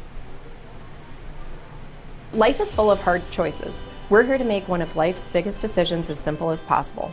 My name is Christina Gennari, and for over 20 years, I've helped hundreds of families buy and sell homes. We cover all of Metro Detroit and more, from large luxury homes to starter homes. We will work hard to make sure that you get the home of your dreams. So if you're in the market today or even thinking about buying or selling in the future, make the obvious choice. Christina Gennari, the obvious choice in real estate. Visit us at soldchristina.com today. Ciabattas, summer salads, and dip shakes. All at Big Boy. Try a chicken club, chicken cordon bleu, or sunrise ham and cheddar. All on our grilled ciabatta bread. Or keep it light with our Michigan apple, chicken Caesar, or Greek salad. And don't forget to cool off with a frosty hand-dipped cookies and cream or strawberry shake. You heard it here first. Summer just got better. 3 NBA championships. Detroit fans were there. 11 Stanley Cups. Detroit fans were there. 4 World Series wins. Detroit fans were there. And that one Lions playoff win in 1991, yeah, Detroit fans were there. Woodward Sports, where the fans are. Get a shot up. This is for the win. All of Detroit's sports teams live on Woodward. All of Detroit's sports coverage lives on Woodward Sports. Driving the best in Detroit sports coverage. Shout out to everybody that rock with me since the basement. You know what I'm saying? And I really appreciate all you guys. And you see me here at Woodward Sports, and obviously it's a different scenario, it's a different setup. We got a whole stage. We got a guy in the TV booth who's scared to fight. And they ask me, they say, Eazy, how did you do it? And I look them dead in the face, and I tell them, good old, plain old, unseasoned white privilege. But it's all thanks to Chili Peppers Tan. I'm able to have this Brazilian, beautiful bronze tan, man, that Australian gold. Because they'll beat all competitors by $5 because they had the hottest bulbs, the hottest deals, and the darkest chance at Chili Peppers Tanning. Make sure you guys check them out. Chili Peppers Tan. What up, though? Welcome back to Woodward Heavyweights. I'm your boy Eazy. This is episode 3 in the books. All right, we're going through it today. And we're going to give you one on the fly real quick because we were talking during the break. Maybe you got a little spat about it. All right? We're all hype on our guy, Malcolm Rodriguez, deservingly so. Yes. But I feel like we're kind of forgetting a guy that we kind of liked last year, and Derek Barnes. Why are people sleeping on Derek Barnes, Spinny? I don't know. I like Derek Barnes a lot. I was honestly almost ready to buy a Derek Barnes jersey when we drafted him. I think he is a good player. He is a guy that can come in there. He can be the guy in the middle of your defense. He can be a guy on the outside if he wants to chase down. He's got quickness on the outside as well as the size. So I'm excited for him. I think he's going to take a big step forward after being in this defense for a year, being with these guys, being with Aaron Glenn and learning from him, learning how to play in the NFL. So it's only going to be him taking steps forward. I'm excited to see him go out there and try to prove himself along with Malcolm Rodriguez in this year for the Lions, because like we've said, that is a glaring hole on this team is the linebacker position. So we need some guys to step up. We've talked, in spades about Malcolm Rodriguez and how we think he is going to be a great player. But I also think Derek Barnes will be someone who can come in there, he can play well, and he can be a good player for this team. Yeah, I like Derek Barnes too. He's a guy that you saw get the green dot late in the season. Again, kind of needed him too. That was during that COVID week, I'm pretty sure, against the Broncos. We lost like 20 guys down to COVID testing. Nonetheless, so Derek Barnes still a guy that I liked. I watched his college tape, and a lot of the comparisons I made, even with our guy Scott Bischoff, was like a less athletic. You saw a lot of things that you liked out of Micah Parsons coming off the edge, and Derek Barnes, and obviously he plays linebacker position and somewhat does a little bit of coverage, but not going to compare on Micah Parsons. But obviously Micah Parsons is a good linebacker. You like Derek Barnes, a guy that I think will have some growth in the NFL, and I don't want to forget him. And I do want people to remember too, like, we're going to see more than one linebacker on the field. Like, just because you hear us being hyped about Malcolm Rodriguez doesn't necessarily mean that we're forgetting about Derek Barnes. Alex Anzalone, I think, is the only thing we're just gonna have to wait for Malcolm. I guess make his emergence, his presence known on the field. Yeah, he's going to have to go out there and make some plays. You know, we've seen guys last year. We saw Josh Woods step in and make some plays last year. You know, Chris Board they have now who also was making some plays. So there's going to be a lot of competition because I don't think anyone has a solidified spot in that linebacking core. I don't think there's a guy you can look at and be like, all right, he's our starter. This is our guy. We're rocking with him. And there's nobody in there that has really shown that they can dominate a defense. So we need some of those guys to step up. Derek Barnes is a guy who is on the top of my list to do that, to make a step forward, to be the guy out there, maybe not calling the plays, but in the backfield, causing havoc, making big hits, taking down some of these running backs. So I'm excited. I'm excited to see how that battle works out because I think that will be the biggest one of the season is that linebacking group. Yeah, I don't even know if it's much of a battle. It's just like no one there. You know what I'm saying? Like, biggest battle for me, I still think is going to be that wide receiving room. And honestly, the edge rushing room as well. But, yeah, I think Derek Barnes and Malcolm Rodriguez, hopefully, you know, he thinks will become the future of this team. Now, it sounds crazy to say because Malcolm is a 6th-round pick. But let's not forget, you know, the number 1 wide receiver on this team at the moment, or, you know, coming off of last year, will be our guy, Amon-Ra St. Brown, who was a 4th-round pick in himself. Mm-hmm. You know, I think Malcolm's going to be that for us this year. It's tough. It's tough to like say these things, though, man. Like I do feel like a slappy and saying stuff like that, like Malcolm Rodriguez. Like speaking of Malcolm Rodriguez, like he's a sure thing because we have, you know, you have to see him strap up and play, you know, in an NFL helmet. But I've done the homework, man. And at this point, I have to. I've already said it. It's on wax. I gotta ride and die with that one. No, yeah, it's, you know, people call us fanboys or whatever because we met him when we interviewed. But it started with us looking at his tape. He's calling you a fanboy. It started with us looking at his tape. It started with us breaking down the things that he did well on the field and seeing these things and being like, wow, like this guy looks a lot like what Nakobe Dean was doing for Georgia. This guy looks like he can go out there. He can go sideline to sideline. He can make tackles. So I'm excited for him to go in there. I'd love to see him get that starting spot, but yeah, it's going to take a while. It's going to take probably a couple weeks before we see him getting some real deal PT in the NFL. Yeah, guys talking about Anzalone in the chat. I see Young Sus hopped on his burner and typed in anal zone. on sunburned Alex anal zone. Yo, no, we're not letting that slide. We're not letting that chill slide. out before I get cheese and just beat your ass. Boy. Watch your mouth, son. You're gonna pipe up real quick. Oh, listen. Sorry, Owen. Sorry. I'm right here. Sorry. I don't want you to hurt my brand. Listen. It's my brand. That dog's there. You just gotta bring it up. There's no dog. There's no dog there. There's no dog. The little chihuahua. A kitten, baby. You know what I'm saying? I might give you a full-grown cat. I love you, though. You know what I'm saying? Yeah. Ain't nothing wrong with that. You know what I'm saying? You are what you are by the grace of God. He made you the way you are, man. That's right. I'm God-given. 6'6" one and useless. No, God-given, 1 of 1. Remember that. Remember that. Well, if you know, if you are scared, if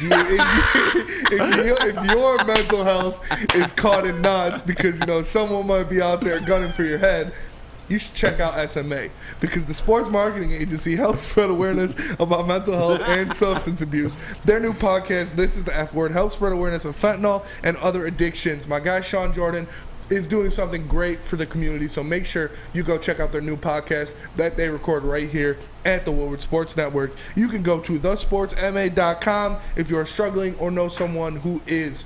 We are the Woodward Heavyweights, and we'll be right back. Hi, my diamonds. It's Crystal with an X. You want to get hot and perfect like me? There we Here's go. my The super energy's easy picking routine. up a little bit. Drink at least a I gallon said, of water there we go. We're before picking up you that wake up. Attach a weight to everything in your house. Hello. Sell your car and just sprint everywhere. Scream when you exhale. Don't follow Crystal with an X. Do your own thing at Planet Fitness with tons of equipment and free fitness training in our clean and spacious clubs. Join now for just $10 a month and cancel anytime. Detroit's downtown summer playground is back. Open all summer long, the Monroe Street Midway. Enjoy roller skating, free Wi-Fi, food trucks, art installations, and so much more. Don't forget to take advantage of the basketball court, putt-putt, and, of course, family programming all summer long. All art installations are done by Detroit artists, and it's a fun, safe event from people 1 to 100. Go to deckedoutdetroit.com. What's going on, everybody? It's Spencer for the Foaling Warehouse in Hamtramck. You know it, you've heard of it. It's the home of the original football bowling pin game called Foaling. Multiple different ways you can play. They've got $12 open unlimited play where you can come in and play all day, open until close. They also have private lane reservation, $120, 10 to 12 people. You get your own lane. You can bring in any type of food you want. If you get thirsty, they have a $2 mystery beer vending machine. Pop in $2, pops you out a good beer. No hassle, no fuss needed. Know what you want to make a decision. They have multiple fully loaded bars for you to choose from, so come on down and check them out in Hamtramck at the Foaling Warehouse, or visit them online at foalingwarehouse.com. What up, though? Welcome back to Woodward Heavyweights. I'm your boy Eazy, Join my man Kung Fu Spinny, aka What up, Spin though? Morax. We got young Owen, aka Young Cheese Nips, his little biatch in the TD booth, aka Young Sus. Young Sus, bro, for your brand, you don't want to fight for your name, bro? Or you just cool, like you just cool ride with Young Sus? Listen, my brand is what it is, and if I'm in the elevator with Elon again, and I'm talking to him, you gonna try it a second time? Yeah, because that first time I got thrown off. I got thrown off. He said, "Hey, Elon, I'm if scared I'm to fight this kid." Can you hit me up punching there, over? I got for the hip hop side, for the music side, I got 5,000 albums I've reviewed in my resume, and 100 already this year, and this year's not even in August yet. So my catalog is unquestioned on the music side. On the hoop side, I got 200 episodes of podcasts, and I'm already 20 years deep in the game. My knowledge is versatile. 20 years deep in the game. You've been doing this since you were 5? Since I was 6, yeah. Studying the game, yeah, absolutely. I was reading cards, like stats and everything. I was watching games, every game I could, all that. You are like 6'6", right? Yeah. Why did you? Like, why are you full of cap? No, I'm just kidding. I'm just kidding. 6'16" pound bullshit. No, did you try out for the basketball team and stuff like that in high school, or? Yeah, so I never made the basketball team in high school. I was tall, but I had some skill, but I wasn't athletic. Like I just wasn't athletic. Yeah. Didn't have the skill where it needed to be, and the physical attributes. But you know, I got a shot, and I've like. Honestly, now that I'm older, my game is better. Like now that I'm playing with like people that can't move as much anymore, you know. And I'm just beating everybody's cerebral. I'm like Larry Bird. Like Paul Pierce. Yeah, I'm like Larry Bird after he fell off the roof. You know what I'm saying? Like just not moving a lot. My back's weak, but I still get buckets. I still hit the cutter. You know, from the high post. You know, get some 3-point shots up. Nice turnaround game. A little bit of everything. Okay. Is there anything you challenge Owen to? Basketball? Oh yeah, I play anybody in basketball any day. I'll play all three of you. I got Spinny. I think Spinny school you. You can't. He looked at me like, "Don't you say that." Listen, I'm down. Hit with the I'm down to do basketball for content. Absolutely. I mean, I'm not signing up with anything for Sus because he's just gonna back out 2 days before. Okay, that's true. That's true. You know where to find me if you want it. That's what you said to Owen. Literally. Like word for word, it's gonna be there. And here we are. And here we are. At the end of the day. Listen, I know it's a slow show. Y'all need content. I'm here. You should send Owen a V-Mix, unless you're scared. I'll send him a V-Mix. What's his email? Somebody text me. You got him in Slack. Hit him up in the Slack. Yeah. Oh yeah, I got it in Slack. Get Young Cheese on the show. Ask him why you ducking him. No, what? You really want me to do it? I'll do it. Yeah, do it. All right, I'll do it. During the segment, hit up Young Cheese and say, I'll hey. do it. You guys talk your talk. Your blah, 100%. By the way, Andrew Jones down to face you in some basketball. Oh, I'm down. I'm down to play anybody. I'm down to play. I love basketball. I'll play it any day. Clopsaw said he dunked on his Gramps at Easter. Gramps holding mud. Yo, hey, he's in the wheelchair, or like the machine. Yeah, he's just dunking basketballs on him, talking mad shit. On Easter Sunday, rising up on your grandpa is crazy. That is kind of crazy. That is pretty crazy. That is wild. Speaking of rising up, man, I want to talk about the Detroit Pistons, man. Rising up. Well, I don't know the words after that. So back on the street. There you go. Nonetheless, though, the Detroit Pistons are rising up in the ranks of the national media. Yes. I'm seeing it everywhere, man. Yeah. And in here specifically too. Like, I texted you, like, do you believe in the hype a little bit here? Like, are we getting a little bit out of control, or is it real? Because I was trying to look at past like media, the teams they've been hyping. If it fall through, I actually found answers like I was looking for, good ones too. Yeah. As the Grizzlies. Yeah, it is something good. You know, that's something we can do, something we can strive for, is to make a jump as a team like that, to go from, you know, a 23-win team to hopefully 30-something next year, and then boom, you make that jump up to 40 to 50 when you have, you know, cemented guys ready, know their roles, have played in the NBA before. And I think we have that in Cade Cunningham. Obviously, we have the star. We have the guy that's going to drive the ship. So I'm excited with him, definitely excited with the pieces. You get guys around him. You add guys in the draft, freak athletes we've talked about, you know, Jaden Ivey, Jalen Duren, these guys and what they can bring. And then you go out there and you get a couple veterans that know how to get buckets in the NBA, that know how to defend in the NBA, and that can teach these young guys different things, that know how an 82-game season works, how much that takes off of somebody to play that long. Coming, you know, a team full of young guys might not know what to do in an 82-game season because they haven't played an 82-game season before. It is a lot different than a college season, or even in Cade Cunningham's fit, like, he didn't play a full season last year. So how is he going to adapt? How is his body going to react to playing 82 games? So you need a lot of different factors to jump you up to that. You need a good mix of veterans and young guys. I am excited with what we have growing. I think Dwayne Casey is a perfect guy to have in there to mentor these guys, to push them up in the ranks. But eventually we are going to have to go out there and get somebody that can push us over the top when we are ready for it.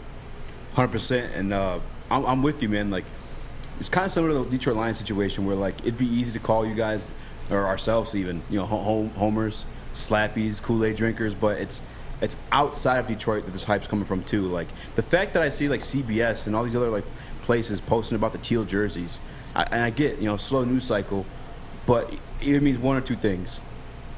They also believe in the Detroit Pistons, because this is more than them just posting about the teal jerseys. They're hype about Jaden Ivey. They're posting, you know, Jaden Ivey's in tons of interviews across all platforms. Or two, the teal jerseys were just that cold and they deserve to be back. Okay, I'm just saying. I mean, that part we know is true. That's what's back for a reason, right? But no, man, it's not a slappy take to, you know, be hyped about the Detroit Pistons. And I'm looking at guys. Brian Windhorst is the one I look back on, you know, his prior history. And actually, young Sus, you can speak on this one. You've been studying basketball since you were 6. Still can't make a hoop. You know, I'm joking.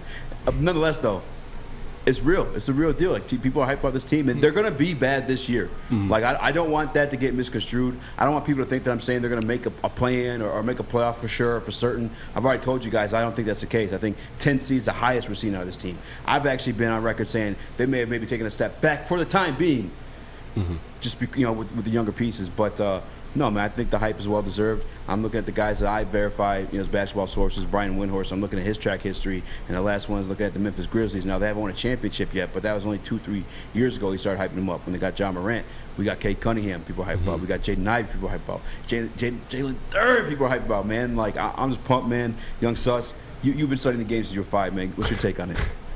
You just gonna run with that forever. I'm down. You were the one that put it out there. It's your brand. No, I know. It is. It is my brand. Thank you for recognizing it and respecting it.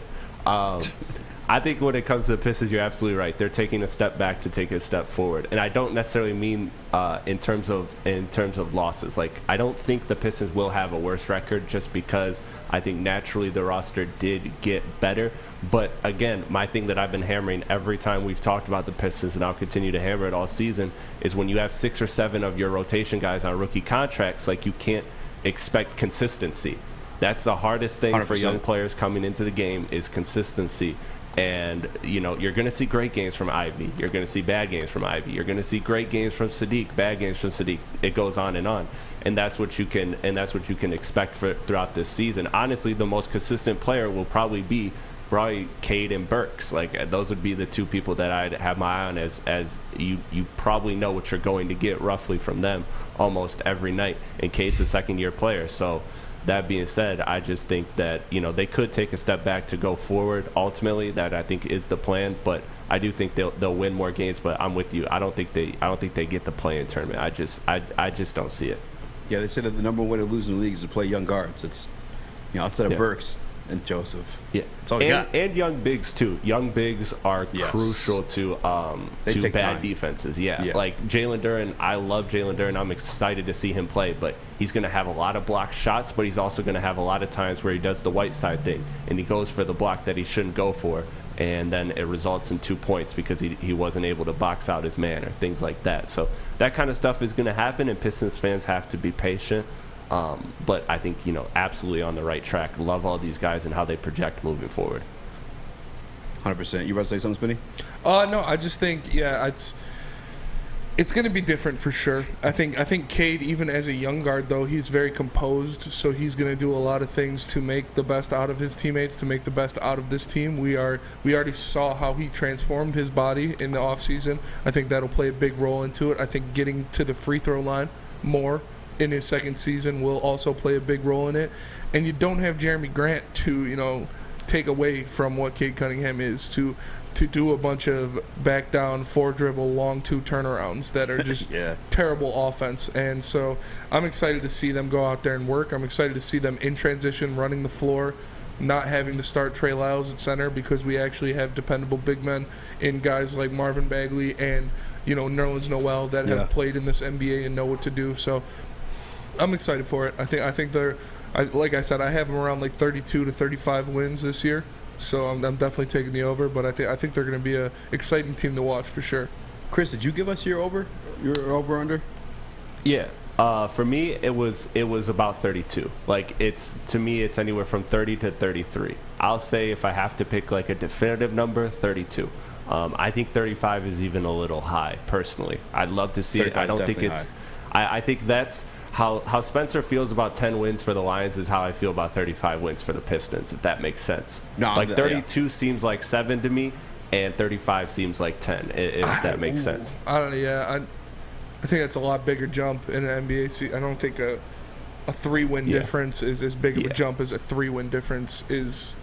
Of course, in the NFL. Yeah, in the NFL, 3 wins in each league is totally different when you only have 17 games versus 82. I'm just saying in terms of like my confidence level with those. And I know that's a very specific range, but that's kind of how I see it. We're not too sure about your confidence level anymore after you told us where it was. Then you came in with the cheese nips right about below there. But I sent them the call. 30 plus, man, it's a lot. I don't know if we're going to hit that. I understand teams are going to be tanking for my guy. How do you say the name, by the way? Wembanyama. Yeah. Wanna bang your mama. Yeah. Winnebago. Like the band. Victor wanna bang your mama. Yeah, 100%. Yeah. No, but would you guys be down to tank for him? No. You didn't tank it? I don't want to tank. What if you, because you're going into this knowing we're going to have a losing season. Why not, I'm just saying. Maybe that's part of, getting rid of Jeremy Grant and getting these young dudes. You got your hand up, Chris. Yeah. I think I love Spence on that. Listen, you don't have to. That's the thing. Look at New Orleans, how they got Zion. They were the 9th lottery odds. I think the Pistons probably finished 9th or 10th in lottery odds. That's pretty crazy. And so, the lottery odds are weighted, so you don't have to tank to get. Because if you have the worst record in the league, you have an 86% chance you do not get the number 1 pick. Yeah. So you don't have to tank. It's just, I think we're going to see teams jump, and, and I just think that's what it is. I don't want this team to be dusty enough to where they're tanking at the end of the year, But if you're looking dusty, there's one place you can go to get yourself cleaned up and looking fresh, and that is Lady Jane's, because as you know, we broadcast this show live from the headquarters of Lady Jane's Haircuts for Men in Birmingham. It's definitely awesome when I get off the show. If I want to take care of my dead ends, take an inch or two off, I can go sit in one of those chairs, and I know my girl Megan or Alyssa will take care of me. I highly recommend you go to a Lady Jane's Haircuts for Men near you and let them treat you like a king as well. They are open 10 to 8, 7 days a week. You can walk in anytime, relax, watch your favorite team play, and before you know it, your hair will be game ready. Get into a Lady Jane's, open 10 to 8, 7 days a week. You can walk in anytime, because at Lady Jane's, it's wicked awesome. We are the Woodward Heavyweights. We'll be right back. The sports marketing agency would not be who we are without great community partners like Higuera Health Most time I see and Chris Carol Zuniga. It's an awesome opportunity to partner with your organization. Higuera Health is a comprehensive behavioral health organization. We serve children through older adults with mental health, substance use, and developmental disabilities across Western Wayne counties, and really excited to now be in downriver communities as well. Give us a call at 734-458-4601. You don't have to go to the beach, man. You don't have to get your butt crack full of sand. You just need a little chili peppers, man, to get that glowing beach chili peppers tan. Woo! With 26 locations in the Metro Detroit area and more coming, Chili Peppers Tanning is where you'll find the cleanest salons in the D. Join the Pepper Club for the best deals on unlimited tanning. Head to chilipepperstanning.com. You just need a little chili peppers, man. Odds Trader. OddsTrader.com is the number one site for your game day bets. Play-by-play updates, live scores, and the best price in every game from multiple sports books. Guys, if you're gambling, you're playing with your money. If you're dealing with your money, you want to make the best decision. Use OddsTrader.com to find the best bet. God did. Go to OddsTrader.com right now. God did. What up, though? Welcome back to Woodward Heavyweights. I'm your boy Eazy, joined by my man Spin More Racks. What up, though? We got Young Sus in the TD booth, and we off the rails with it today, baby. But we talking some hoops, and in the conversation of hoops, something came up, within the chat, and so who's gonna win a 3-on-3 ball? The Woodward Heavyweights crew or Morning Woodward show? Yeah. 3-on-3. Oh, dude, we're dicing them, bro. It's not even close, who's the third on the morning morning show? Is it Fish or is it Maddie? Either way, they're getting abused in the paint. Who do you think gives them a better chance? Probably Maddie. Probably Maddie for sure. Unless Fish has a strap. Like, what is Fish is just saying? That'd be wild. like Kevin in The Office. Secret weapon. Fish comes out there. He just drops 40 on us. Fish looks like he got the doing jumper. windmill 360s. Fish is actually like a freak athlete. He's got like a 46-inch vertical. I will say we have. It's so crazy. Once upon a time, on BDE, Sean Belize was a part of it, and he told all of us, like, dead ass, like, I can kick a 40-yard field goal, and we're just like, Sean a little bit older, you know what I'm saying? Like, he's, I'll do it. Yeah. He got pissed off, and then he made a bet with the gentleman that was in the TD booth at that time. I don't even know the gentleman, the bitch was in the TD booth at that time. Anyway, they went out there to the field, the closest high school. Sean Belize kicked the ball, but Fish came with us. Yeah. Fish kicked the goddamn ball, yeah, bro. He's a soccer that was player. crazy. Yeah, man. Did Sean boot it? Did he make it? Yeah, Sean booted that boy. Did Easy. Fish did Sean, too? yeah. I don't know. I don't think Fish made the 40-yarder. Okay. Nonetheless, though, the punting directional as hell. Yeah. Like we were doing kicks again. He's catching them behind the goalpost. Yeah. We're like Fish waiting for him to throw it. He just kicks it right to whoever was asking for the football. It was wild. By the way, the coldest walk off I've seen in person was probably that by Sean. Kicked the 40-yarder, was gone. He was like, I'm going to get a sub. I'm out of here, bro. That was dope. That was hard, man. What a legend. 100%. What a legend. WH. We're just WH to you now? What? We're yeah, dude. This guy's just been disrespecting us all What are day. you on today, bro? Listen. We can't keep a TD in that booth for more than 2 days before they switch up. It's crazy. But we're bodying the morning show. Oh, it's easy. It's easy. 100%. Yeah. Without question. 100%. Who you guarding? I don't know. I'll guard Adam. Yeah? Yeah. So I think I can't guard Terry. It's like you can guard T-Foss, and then we'll put him on Maddie. Mismatch. Just dump it down to him every time. He's just getting easy layups. I don't know, man. Maddie might body him, dude. Maddie thick. Yeah, Maddie thick. Yeah. She might back you down in the paint there. I ain't gonna lie. Sus. Yeah. Nah. She probably can hoop. She probably can hoop. Not like me, but she can probably hoop. I'm putting you on Maddie, actually, Spinning. Put me on Maddie? Yeah. I'm hard fouls. Forearm shiver to the back. Hey, Jordan rules for Maddie. It's crazy. Rules, yeah, Maddie rules. That's how we win that game. All right, I'm glad to know that the chat is with us right now. Currently sitting at 68% WH, whoever those guys are. Listen, I've seen that label before, so I just put it. Where have you seen that label? WHW. Oh at the yeah, very there you least. go. That's okay. I've seen it only as WH. To be fair, where? My bad. That's very distracting.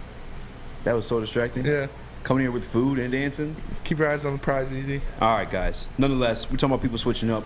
Somewhere that's not going to get switched up is the Detroit Pistons team, because one consistent throughout the entire team, man, and I love it. And I didn't realize it until Jaden Ivey got drafted. Yeah. And now he made the appointment too. Jaden Ivey says everyone on this team loves Detroit, and what it means. What does that mean for the culture, man? I think it means a lot. It definitely, when you see guys ready to play for the city, ready to battle for the city, let alone having ties to the city. Not only like Jaden Ivey does. We've gone over that multiple times about his mother, his father, his grandpa being Detroit athletes, being guys and girls who've come into this city and know how much the fans want it, how much the fans need this. So that in itself is important. But when you have other guys like Kate Cunningham, who's not from Detroit, Sadiq Bey, who's not from Detroit, Jalen Duren, who's not from Detroit, Killian Hayes, who's not from the USA, Like, buying into Detroit, buying into what we're preaching, what we're doing, it means a lot. It shows other guys, like, okay, yeah, I want to go play into Detroit. They like it there. They're having fun there. That's a good culture over there. So I think it's very important, and it makes them, happy to go to work every day. So that's important in itself as well. 100%. I think the culture part of it is like more than anything, and because we know the skill set is what it is, but the Detroit attitude, what it is being tough, having that blue collar mentality. You know what I'm saying? That hustle mentality, that grind mode, 24/7. That very opposite of what young Sus is headed into a fight. You know what I'm saying? Like, I love that, bro. I love that, especially like a guy as myself who was kind of concerned about Jaden Ivey, coming into the draft as like I don't want to put this on him because it's so disrespectful, but like there were comps made to Russell Westbrook. You know what I'm saying? And that was concerning for me. But if his mindset's Detroit, his grandmother's from Detroit, it's not going to be the case. You know what I'm saying? This kid's going to play some defense. That athletic ability is going to be, used more than just offensively. He's going to use it defensively too. And I'm all about it, bro. And like you see these guys, man, coming off the buses, headed to summer league. They're all rocking that Detroit gear. You know what I'm saying? Speaking of gear, you know what I'm saying? The Woodward Heavyweights got something coming soon. Got a little something cooking up for you. Got something coming up for you. Something not cold with it. But yeah, I'm pumped, man. Chris, Young Sus, what's up, man? What's your take on the Detroit Pistons? Pistons. It feels great, man. It really does feel great to have players that want to be here, and it feels like a culture like I don't ever remember that since the dynasty that we had in the 2000s. Like the other teams we had players that I liked. Of course, I was a big Greg Monroe guy, but like that was the dark days. It was just a bunch of players that were here. But now it seems like Cade is excited to be here. It seems like Ivy is excited to be here. By all accounts, it seems like Killian Hayes and Beef Stew are happy. And who knows how long these players are here. I'm just happy that we have players that want to be here, and we have a regime that I trust. So I mean, to me, it's just like it's a beautiful time to sell potential to the city. It is for Shorty in the background, but it is beautiful time. It is for sure a beautiful time to sell the city. You see these guys buffed up at the draft. You see them, Cade, Detroit, I'm down. I'm ready to ride. I'm 10 toes down like that. That makes you feel good when you have these great players wanting to come to the city, wanting to do something with this team, because they didn't. They might have seen it with the going to work Pistons when they were 2 years old, but they never saw it with the bad boys. They never know the legitimate dynasty that the Pistons had when they were one of the best teams in the NBA for like an 8-year stretch. So it's exciting to see them want to build back up to that, being so tied into the city, so tied into the culture that it rubs off on other guys as soon as they get here. It rubs off on Young Sus perked up when you said that one. He said rubs off. Oh, shit. It rubbing off on other guys. Man, you better put me in a uniform. But it's important to that. It's important for them to be down, to be ready to go. Be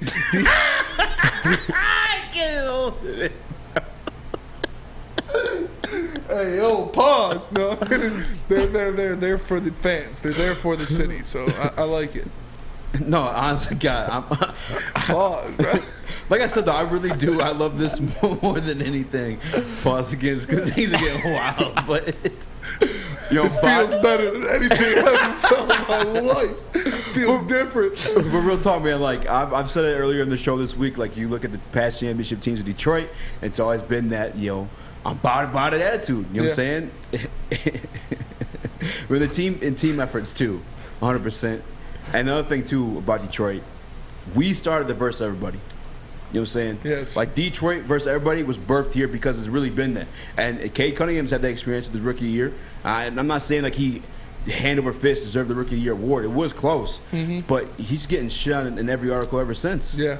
Every single one. I think Young Sus shit on him too in his top 20. Yeah, he did. His top 25 under 25. Wait, who did I shit on? Cade, but I really don't know. I was talking shit. Nah, I didn't shit on him. You want to bring that? Do you think we'll do that when it's time? When you guys want, I have a top 25 under 25 list. We'll go through it. I know Cade's probably going to be the main topic of it, but I'd love to see what y'all think of it. 100%, man. But no, that's why I do love him the most about him saying that. You know what I'm saying? Detroit versus everybody is a thing, and it puts a chip on your shoulder, and it makes you hungry, and breed success, especially when you got a talented locker room as that one. Kate Cunningham, Jaden Ivey, and dog. Jalen Durn, wait till he gets some Detroit everybody over him, dog. Like that's gonna be a scary guy. Yeah, for sure. And if you want to keep that energy going, you want to keep yourself energized, ready to go, what would you be drinking? Bro, you already know. Why you gotta ask me, man? Citron, boy, what you mean? Right now, you get 2 cans of Citron for $4 at a Kroger near you. Guys, Citron. We talk about it every single day, man. It's because it's the real deal. We got a cooler full of it right now. What do you think I drank before the shows, man? It is Citron, man. It's an active lifestyle. It's a new drink of summer. It's here, man. Drink it, live it with Citron. New to the game or a seasoned bettor? OddsTrader.com has everything you need to make the right bet ahead of kickoff. Begin your handicapping journey with OddsTrader. Improve your edge by finding the best price on every game from sportsbooks in your backyard. Take advantage of the numerous sign-up bonus offers to pad your bankroll. Dive into key game statistics, player performance, and even account for the projected game day weather. Best of all, you can use the OddsTrader bet tracker to keep a log of your action. Welcome to OddsTrader, and best of luck. Hey, this is Mr. Kearney, Chief Academic Officer at Academy Warren. I want to welcome you to the brand new Field House. The state-of-the-art facility has a regulation basketball court, volleyball court, soccer field. It can be used for 7-on-7 football. Our K-8 academic features AM, PM, latchkey, small classroom sizes, Learning Street, futuristic media center, free breakfast and lunch, Holton Mifflin curriculum, academic games, K-8 athletics, and more. Enroll today at academywarren.net.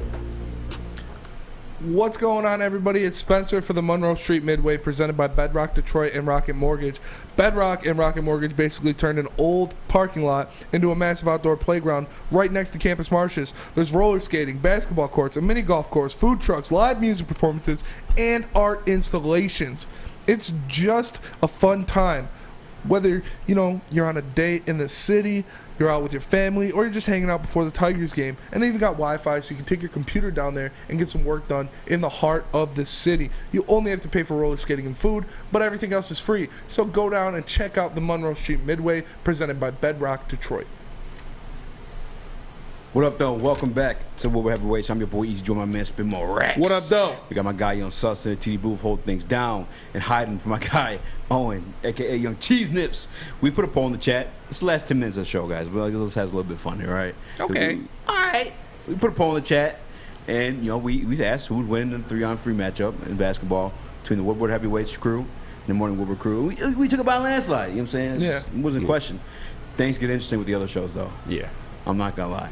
I confidently said we'd beat BDE, but then someone commented like, "You really think like D-Max is gonna not be a problem?" The heart. Yeah, D-Max in the paint throwing bows. Oh, for sure throwing bows, dude. 100%. We're putting sus on D-Max. Yeah, you guard D-Max 100%.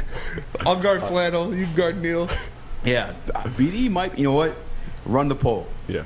I'm curious. I bet Flannel's got the strap too. I honestly think BDE is the biggest problem. What? Over TBL? There's a professional.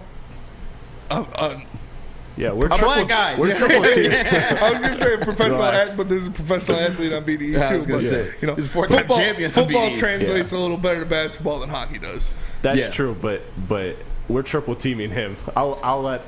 No, Ryan's got the strap. Ryan's got the strap. No, okay, I do take it back. I already said it in the chat. We're double teaming Braylon. Yeah. Staying attached to Ryan at the perimeter. Yeah. And just letting Maz roam. Yeah, that's got to be the strategy. If Maz falling. If Maz gets the ball near the basket, somebody comes off Braylon, just runs and tries to swat him. I can't do Maz like that, but that's how it would go down. That's how you have to do it. You got to double team Braylon. Adam jumping in the chat. He said, "How the fuck did we get 37%?" Come on, Adam. You know why you got 37%. You don't want it out there. I was like, "But we got a black guy. Give us a shot." T-Foss is gonna be doing Harlem Globetrotter dribble moves. He dribbling it on one knee. And who's your third, Adam? Is it Maddie or is it Fish? I'm taking Maddie for He's sure. gonna say if I'm nobody. him, I'm taking Maddie telling 100%. you, I bet Fish is like untapped potential. He's probably shooting like 90% from three. I look at Maddie and I see Stanley Johnson. All right, Just clamp it up. Yeah, Play you know that what I'm Krusty Krab defense. Krusty Krab defense. May I take your hat, sir? BDE, though, that's tough, bro. I was confident in it. All right, Spinny, you can't count yourself because you're a heavyweight, though. Yeah, Are we beating BDE 3-on-3 basketball? I'm playing. Yeah, it's just me standing. I just cancel it out, so it's 2-on-2. No, dog, you're heavyweight. Yeah, all right. Then it's Sam Flannel is the third BDE member. Yeah, we give him Sam Flannel. Flannel Sam, whatever. I think we got it. That'll be a tough game. Terry isn't that black. I'm fucked. That's a tough one. Like I said, dude, you're gonna have to handle. You're gonna have to handle D-Mac in the paint. Well, I gotta do D-Mac. Somebody. You get D-Mac, dude. I don't want to catch a bow to the chin. Because he's like a little bit. He got long arms. Oh yeah, man. For That's sure. you. Yeah. You're guarding D-Mac. I got Neil. You got Flannel. Sus is guarding D-Mac for sure. I'll take D-Mac. I'll do it. Okay. I'm cutting this clip. I'll do it. You scared of Owen, boy. Wait. Yeah, for real. Listen, if it's basketball, yeah. Although I would say D-Mac could probably hurt me more in basketball than Owen could hurt me in boxing. That's probably true. That's probably true. That's a good point. So maybe I should take this back, but I'll do it. All right. He's got D-Mac. You got Neil. I got Flannel. I'm down. All right. I think Neil's running circles around you. I've never seen you defend out there, man. You gotta think Neil's gotta have some kind of game. How? Oh, because he is an announcer. Yeah. Maybe. I mean, maybe he got a strap. I can see Neil having a strap, but like, what if Neil hits you with that? You see me throw my kicks like just playing around, like Easy stuff. It's the broken ankle. His ACL blows out. my meniscus is roughed You up. do a little have, bit, I ain't gonna lie. You got bum knees. Like somebody's I gonna have take one it. bum knee, We'd right? have to put you on the guy who's gonna be doing the least amount of dribble moves. My defense is out cold though. Okay. I've never been good at offense, and that's why my defense is so cold. I'm going 110%. You look like you're doing Doctor Strange moves here. I don't know. Or little dance. No, but yeah, it's tough. No, man. Dr. Detroit said Neil would wind to the refs. 100%, bro. That's a travel. Come on. Yes, Neil would bring a ref Neil's to the flopping. pickup game. Yeah. Neil's coming with the referee shirt. He's got the headband, the arm sweatbands. He's ready to go. He's got the shooting sleeve. Look, I'm just saying we should probably do this. Or if anything, this should be a social media graphic. TBL's taking the cake though. There's no way. Ryan's got the strap. I already know. Yeah, Ryan's got and the Braylon strap. can dunk the basketball. Braylon, can still dunk the basketball. Imagine I'm telling you, we would just have to double team Braylon. Hard fouls on Braylon when he drives to the paint. We gotta stay attached to Ryan at the perimeter, and then we can just let Maz roam. And if Maz catches the ball in the paint, somebody's got to dive down there and make sure he doesn't get it off. Yeah. And Hard fouls on our Braylon, game's though. got to be 100% in the post. Yes. We're 100% a post 100% team. post team. Yeah, we're post team. I'm running I'm running point forward though. That's what I ran. I'm running point. You two. I ran point forward on that D3 I am basketball champion team. All right. I was like Draymond coming up the court, throwing nasty I'm just dishes. telling you, I got no type of offense. I'm letting you guys know. You got no type of offense? You can't shoot? I don't, bro. I couldn't tell you like when it's going and when it's not. Like some days it's on, some days it's not. I get to the point where Well, we need you to be on at all times. Yeah. I'll run point. You shoot. Can you shoot? I can shoot a little bit. Like yeah. what is your what skill set you're bringing? I can take people off the dribble. I'm craftier off the dribble. Like All people right. don't expect that out of me. All right, I'm running point and I'm feeding you guys the ball because I'm sure you guys score better than I can. Okay. I can score. It's over like my 8-year-old stepson back in the day. Like, I can finish well around the basket. Yeah. Okay, bet. All right, I'm taking us over BDE then. Yeah. TBL's the issue, and we'll take that up with them tomorrow. I got a little shot too, Easy, so trust it. Okay. Truce. Big truce. Big truce. So, if you guys are just hearing this now, or if you're just joining us, we are auctioning it off an autographed Amon-Ra St. Brown helmet, courtesy of John Yu and Pro Sports Zone. What you need to do is take a picture of this screen right now. Like, look at that. And you post it on Twitter. You tag myself, you tag Eazy, and you tag Pro Sports Zone 1. You must be following all of us to enter. And every day you can do this for the show, and you'll be entered again into the raffle. On Friday, we're going to be picking a winner, and you're going to get an autographed helmet, so make sure you do that. And that will wrap up our show for today. Thank you guys for tuning in. Thank you guys for liking, subscribing, supporting us, being in the comments, having our back in the 3-on-3s. No one sus is scared of cheese nips. We appreciate all of the support that you've given us. Make sure you tell your friends, you tell your mama, you make a fake account for your grandma. Make sure it's watching the stream at all times. For my boy Eazy sitting to the left of me, for Young Sus in the booth, my name is Spencer. We are the Woodward Heavyweights, and we'll catch you tomorrow. Peace. Please like, comment, subscribe. Thumbs up. I gotta piss. Like that.